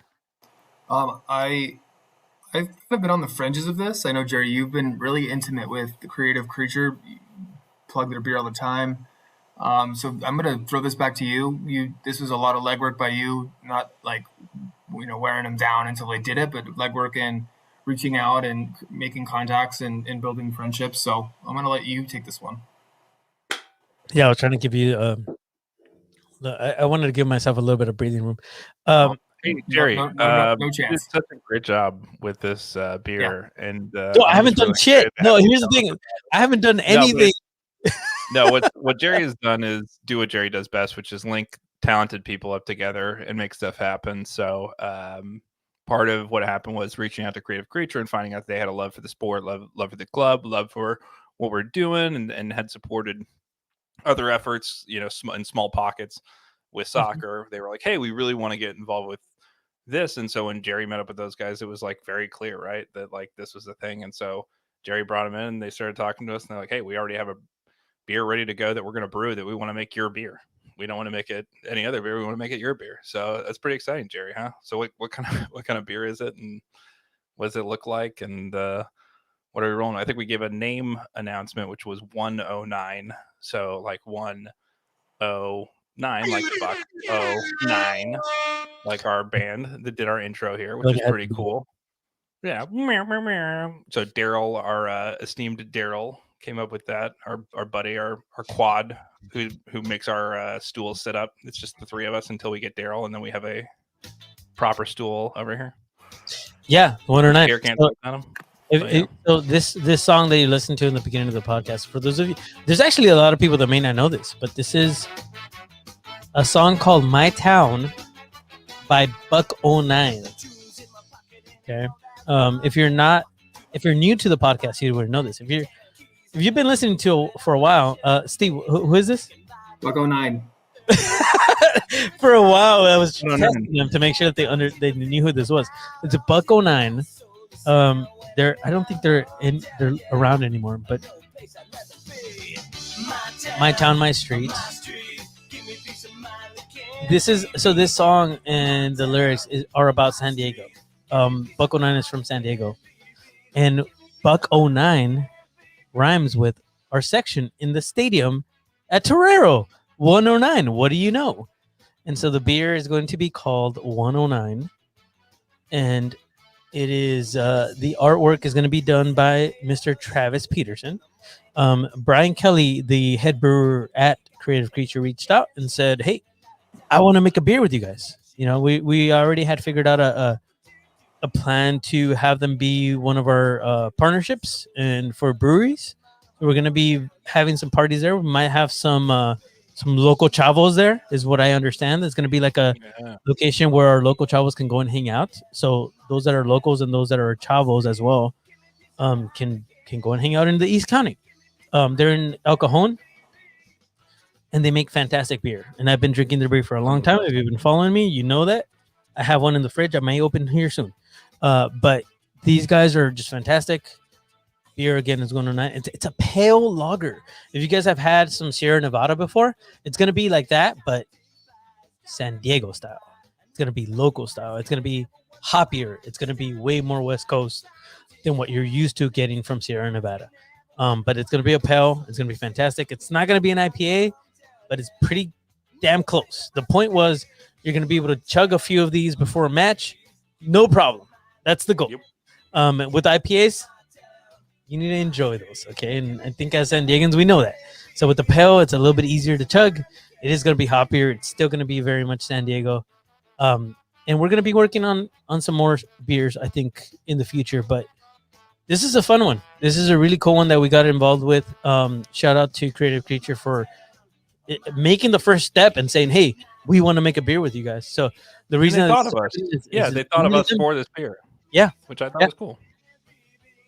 Dude, like, why not? Let's go. If anybody ever asks you, like, can we make a beer for you? Why would anybody say no? So it's like it's like the wedding proposal you never have to say no to, right? It's like oh my god, thank you. Like you're always taken aback and shocked when somebody's like, I'm gonna make this beer for you. You're like, thank you so much. Like it's the most flattering experience. But at the same time, it's like you can say yes to multiple. So the nice thing is we can have all the beers eventually, but it's so nice to have a first, right? And that's what I love about this, is that the first one will be something that's super drinkable.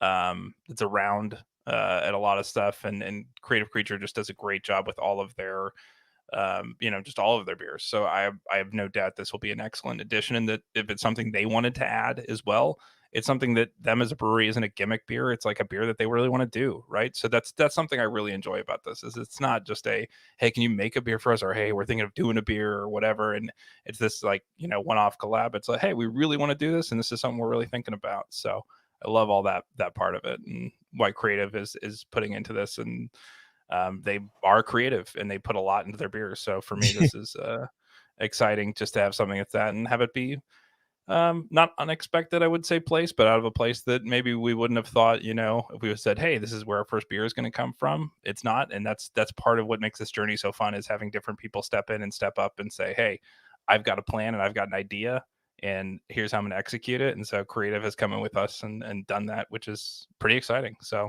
get out of here. Bum drank in El Cajon with the soldiers, and then wandered his way back as his legend. Dude, what? Down El Cajon Road. So there you go. No way. It was meant to. So we can send that out when we release the beer for sure. Tie in. That's nuts. Yeah, Bum's gonna be on the cover, y'all. Thank you for that, Paul. Yes, that's awesome. Good that reminder. Is too cool. They are from El Cajon, and yeah, like Musgrove. So here's the thing. They actually, go and check out Creative Creature. They're members now. They're very much in. Brian Kelly has a paid membership. Like their head brewer is a part of the locals. And they have a few San Diego Padre beers coming out. They have some Star Wars stuff. They have some like wrestler stuff. They're a really, really creative company. So go ahead and check that out. I need a quick break. If you guys want to jump into, I don't know, anything, talk about something, I'll be literally like seconds away. Is that okay? What's what's like the toiletry situation in the hotel? like what kind of me toiletry stuff? Yeah. What kind of toiletry stuff you got there? Normal like, hotel toiletries. That's good. Yeah. It's nothing to complain about. Sometimes you get in a bathroom and you're like, oh man, they don't have this thing. Like every hotel has this. That's good. They're well supplied. That's good. Yeah, I'm just curious. I'm making sure they're taking care of you out there. If you need anything, there's that. You have the last remaining fries on the planet, since the electronic stores are now closed. They only have their fries grocery stores out there. But no, I mean, miss the comfort of home. I'm definitely getting a little homesick, a little lonely out here, working a lot. But it is what it is, Send you vibes. We can send you pizza port. It just won't be very good by the time it gets there. But But yeah, it's we'll see you here soon. But it's I'll be what's back. the weirdest part of being there every day that you're like when you wake up that's different about the desert, I guess, versus waking up here? Like I said, I'm working a lot right now, so yeah, I'm in the office by 6:30 in the morning, and I don't leave till 9-ish, 9:30, 9:45, 10 o'clock at night. Is it the coyotes that just run in front of your car when you're going to the office, or Yes. What's the the Roadrunners too.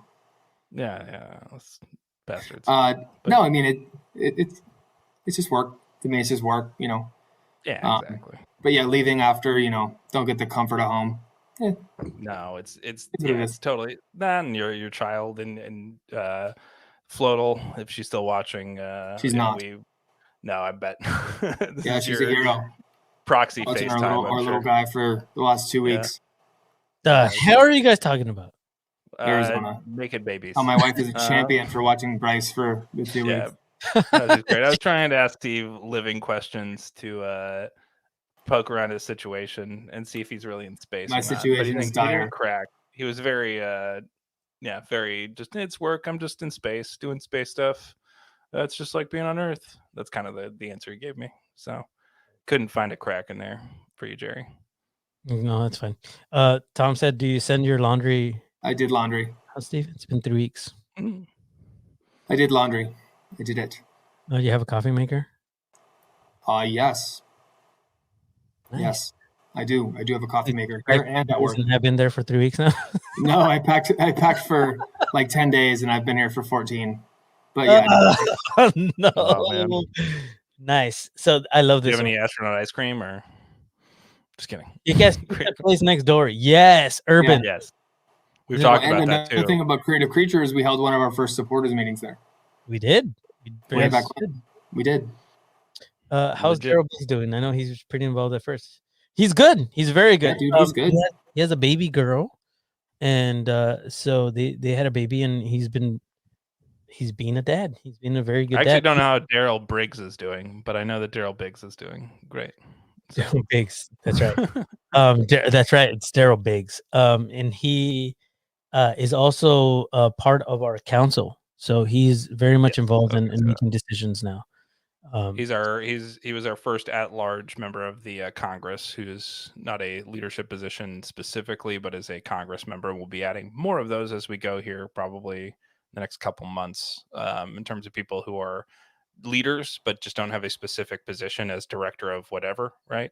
To represent the membership at large and as members, especially the people here on this call or not call this, show, whatever we're doing at this point, post show. I don't know what hangout. Post party, whatever. This is the after party. It's a lot of people are here. That was an exciting day when I contacted Daryl and when he started getting a little more involved again. I think we've mentioned before, but he took a step back for his family. You know, to absolutely respect that. And then, that was a really exciting day for me, and I think for everybody here and everybody in leadership. When I kind of reached out and said, "Hey, dude, like." We want to bring you on. You know, obviously there's elections, and it had to happen through a formal vote, which we did. But my kind of inquiry to him was, would you be interested in coming back onto leadership as a council member? And his answer was yes, and that was a very exciting kind of day for me, time for everybody involved here. Just because, as again plugging John's doc. He was very involved from the very beginning, and he means a lot to me and to this locals family. So, love Daryl. Yeah, he was a huge part of making this happen. So it's good to have him. Watch the doc. Watch the doc. Watch the documentary. It speaks for itself. It shows how involved Daryl was and crucial he was to so much of this. So should probably make a button for this. Yeah. What is it? It's a patreon.com/soccer shorts. Is that where we're at? I think that's what it is. Yeah. Is it BPD soccer shorts? I'm pretty sure it's just soccer shorts. But if John is there, he can correct us. But I think it's just try this. Yeah. I think that's what it is. 90% sure. I'm just too lazy. I'm gonna go look at it right now. I'm gonna make sure that this is right. Everybody hang in there. Promise we'll get there. Listen to Aquabats. Yeah, it's it. That's it. Yes. Patreon.com/soccer shorts. Yep. I just look. Yeah. Worked for me We'll too. check that out. That's where you sign up. It's only $1. I mean, Yeah. go do it. It's worth it. Access. I promise. He's doing such a good job making me look way cooler than I actually am. Actually making all of us look way cooler than we actually. To be fair.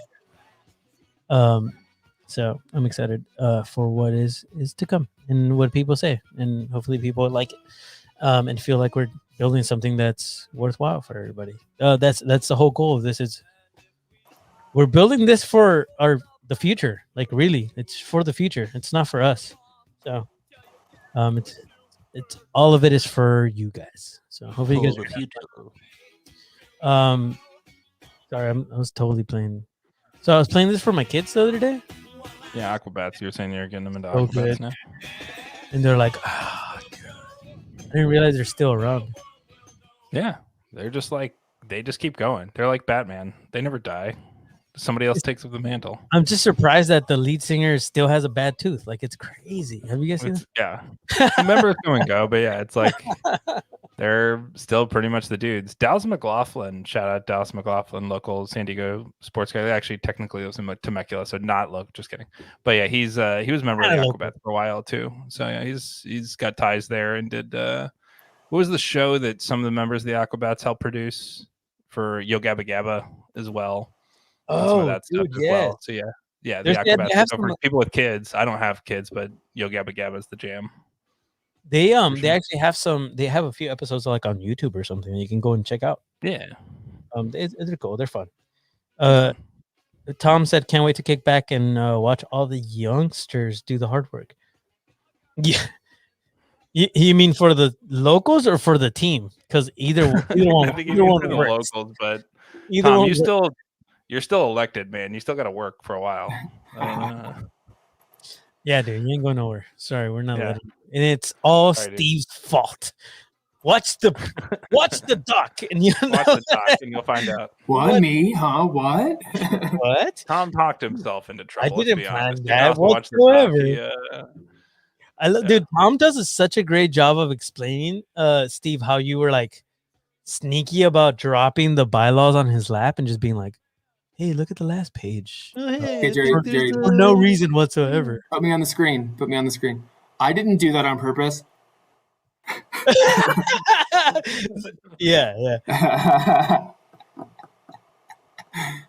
No, that was a fun night.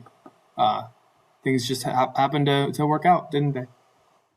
I'm glad Tom got your subtle hint at at him possibly being good at philanthropy, because we've been doing a lot of really, really good work. By the way, For sure. I'll probably mention that for those of you that are still here. There's 12 people viewing us More of now. that to come too.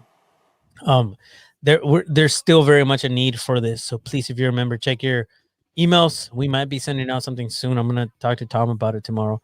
But we're doing a little bit of philanthropic work. We're getting out there and actually, doing some community service and volunteering for Rady's children. So Rady's Children's Hospital. So make sure that you get involved if that's something that you want to do. If you're listening now and you're a member, you get, obviously you get to still hang out. Yeah, still accepting volunteers, listening in the midweek shift. So yeah. Why am I still here? Why are you here?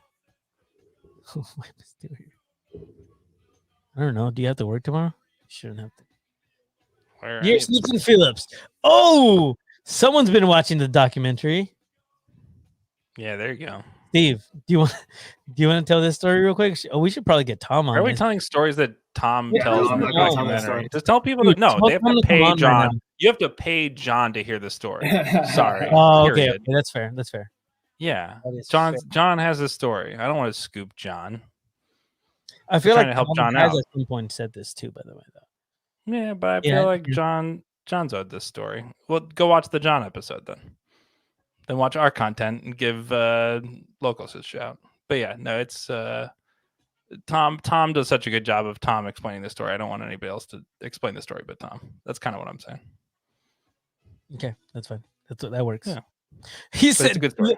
Louis said, don't tell the story. Okay, we won't. It's better if we don't. Yeah. Yeah, I don't. Yeah.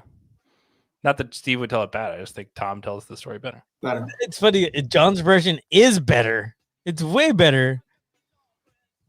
Oh, if you find Tom at the parking lot coming up here in May, he'll tell you if you can buy him a beer. That's We'll fair. just I'll tease with this. Warren tried to get Tom thrown out of the match before it even started. You didn't try. Okay, whatever. He tried. No, I'm gonna go full insane. I'm Alan Underwood here. I'm just creating drama. If they don't Starting score some goals, shit. this team is gonna panic. That's not what he said. That's not what he said. I heard Alan Underwood said that if we don't sign Ibarra, then we have no shot against Orange County. Or that's what Alan said. Is that what he said? That's not. I didn't listen to that part. Did he say That's that? a lie. That's a lie. Sorry, Alan. Alan Underwood. I just kind of want him to be like this hype merchant that's like the Stephen No, A. Smith. Just throw it on him. But no, he's not. He's just so chill. I love him too much. He's too good of a drummer. He holds a good beat. He's got a constant rhythm to his takes that makes him easy to follow. I love this. Screen cap. Luis, this is awesome. Pay $1.09 to watch Tom tell the story. Dude, Well, it's drinking a worth 109. Worth it. Worth it. Buy him a beer in 109 and he will tell you that story. No, Tom is filled with stories. That's the one thing about some of our guys. Yo, just ask him. I heard him say something similar on Orange and Black podcast tonight. Oh. Might be why. Right. Because he is podcasting for the enemy. He called it double dipping. So he is totally doing that. He's absolutely double dipping. All right. It is what it is. Are we done? You guys ready to go to bed? Oh yeah. Does anybody have? I mean, when There's I'm getting still 14 into there's fake, still when I'm getting 14 to fake takes, that 15 people people. can actually make. Yeah. Dude, like literally just as I was saying 14, 15 are now joining us. Thank you for still being here for whatever reason. We love y'all. And we can't wait to do this again. We're going to be doing this on Thursday for Together Thursdays. If you remember, you'll get a link. If you're not, go join right now. thelocalsSG.com/join. Actually, just go to thelocalsSG.com. It's the first thing on the page. You cannot miss it. Chappie, Afmir, Tom, Luis, Jeff. What's up, man? All This of is where he's everywhere, you know. Tommy, if you're still here, I appreciate you, all of you, for joining us. We love y'all. He's always here, but like kind of hidden, right? Yeah. Oh, I Paul's thought you meant still Jeff Reuter. Jeff Reuter's here too. Yeah. Is he? He probably is. Yeah, he's everywhere. He's always listening for scoops. He's gonna get in That's trouble. this is how he finds out about Ibarra. He's listening to our podcast. Yeah, dude. Retro Yeah, Sports. What's up? Yeah, we'll see you. We'll see you soon. If Bye, guys. seriously, if for whatever reason Jeff Reuter released some information that was released here on the podcast, it wasn't me. Okay, don't tell anybody that I said anything. I didn't say nothing.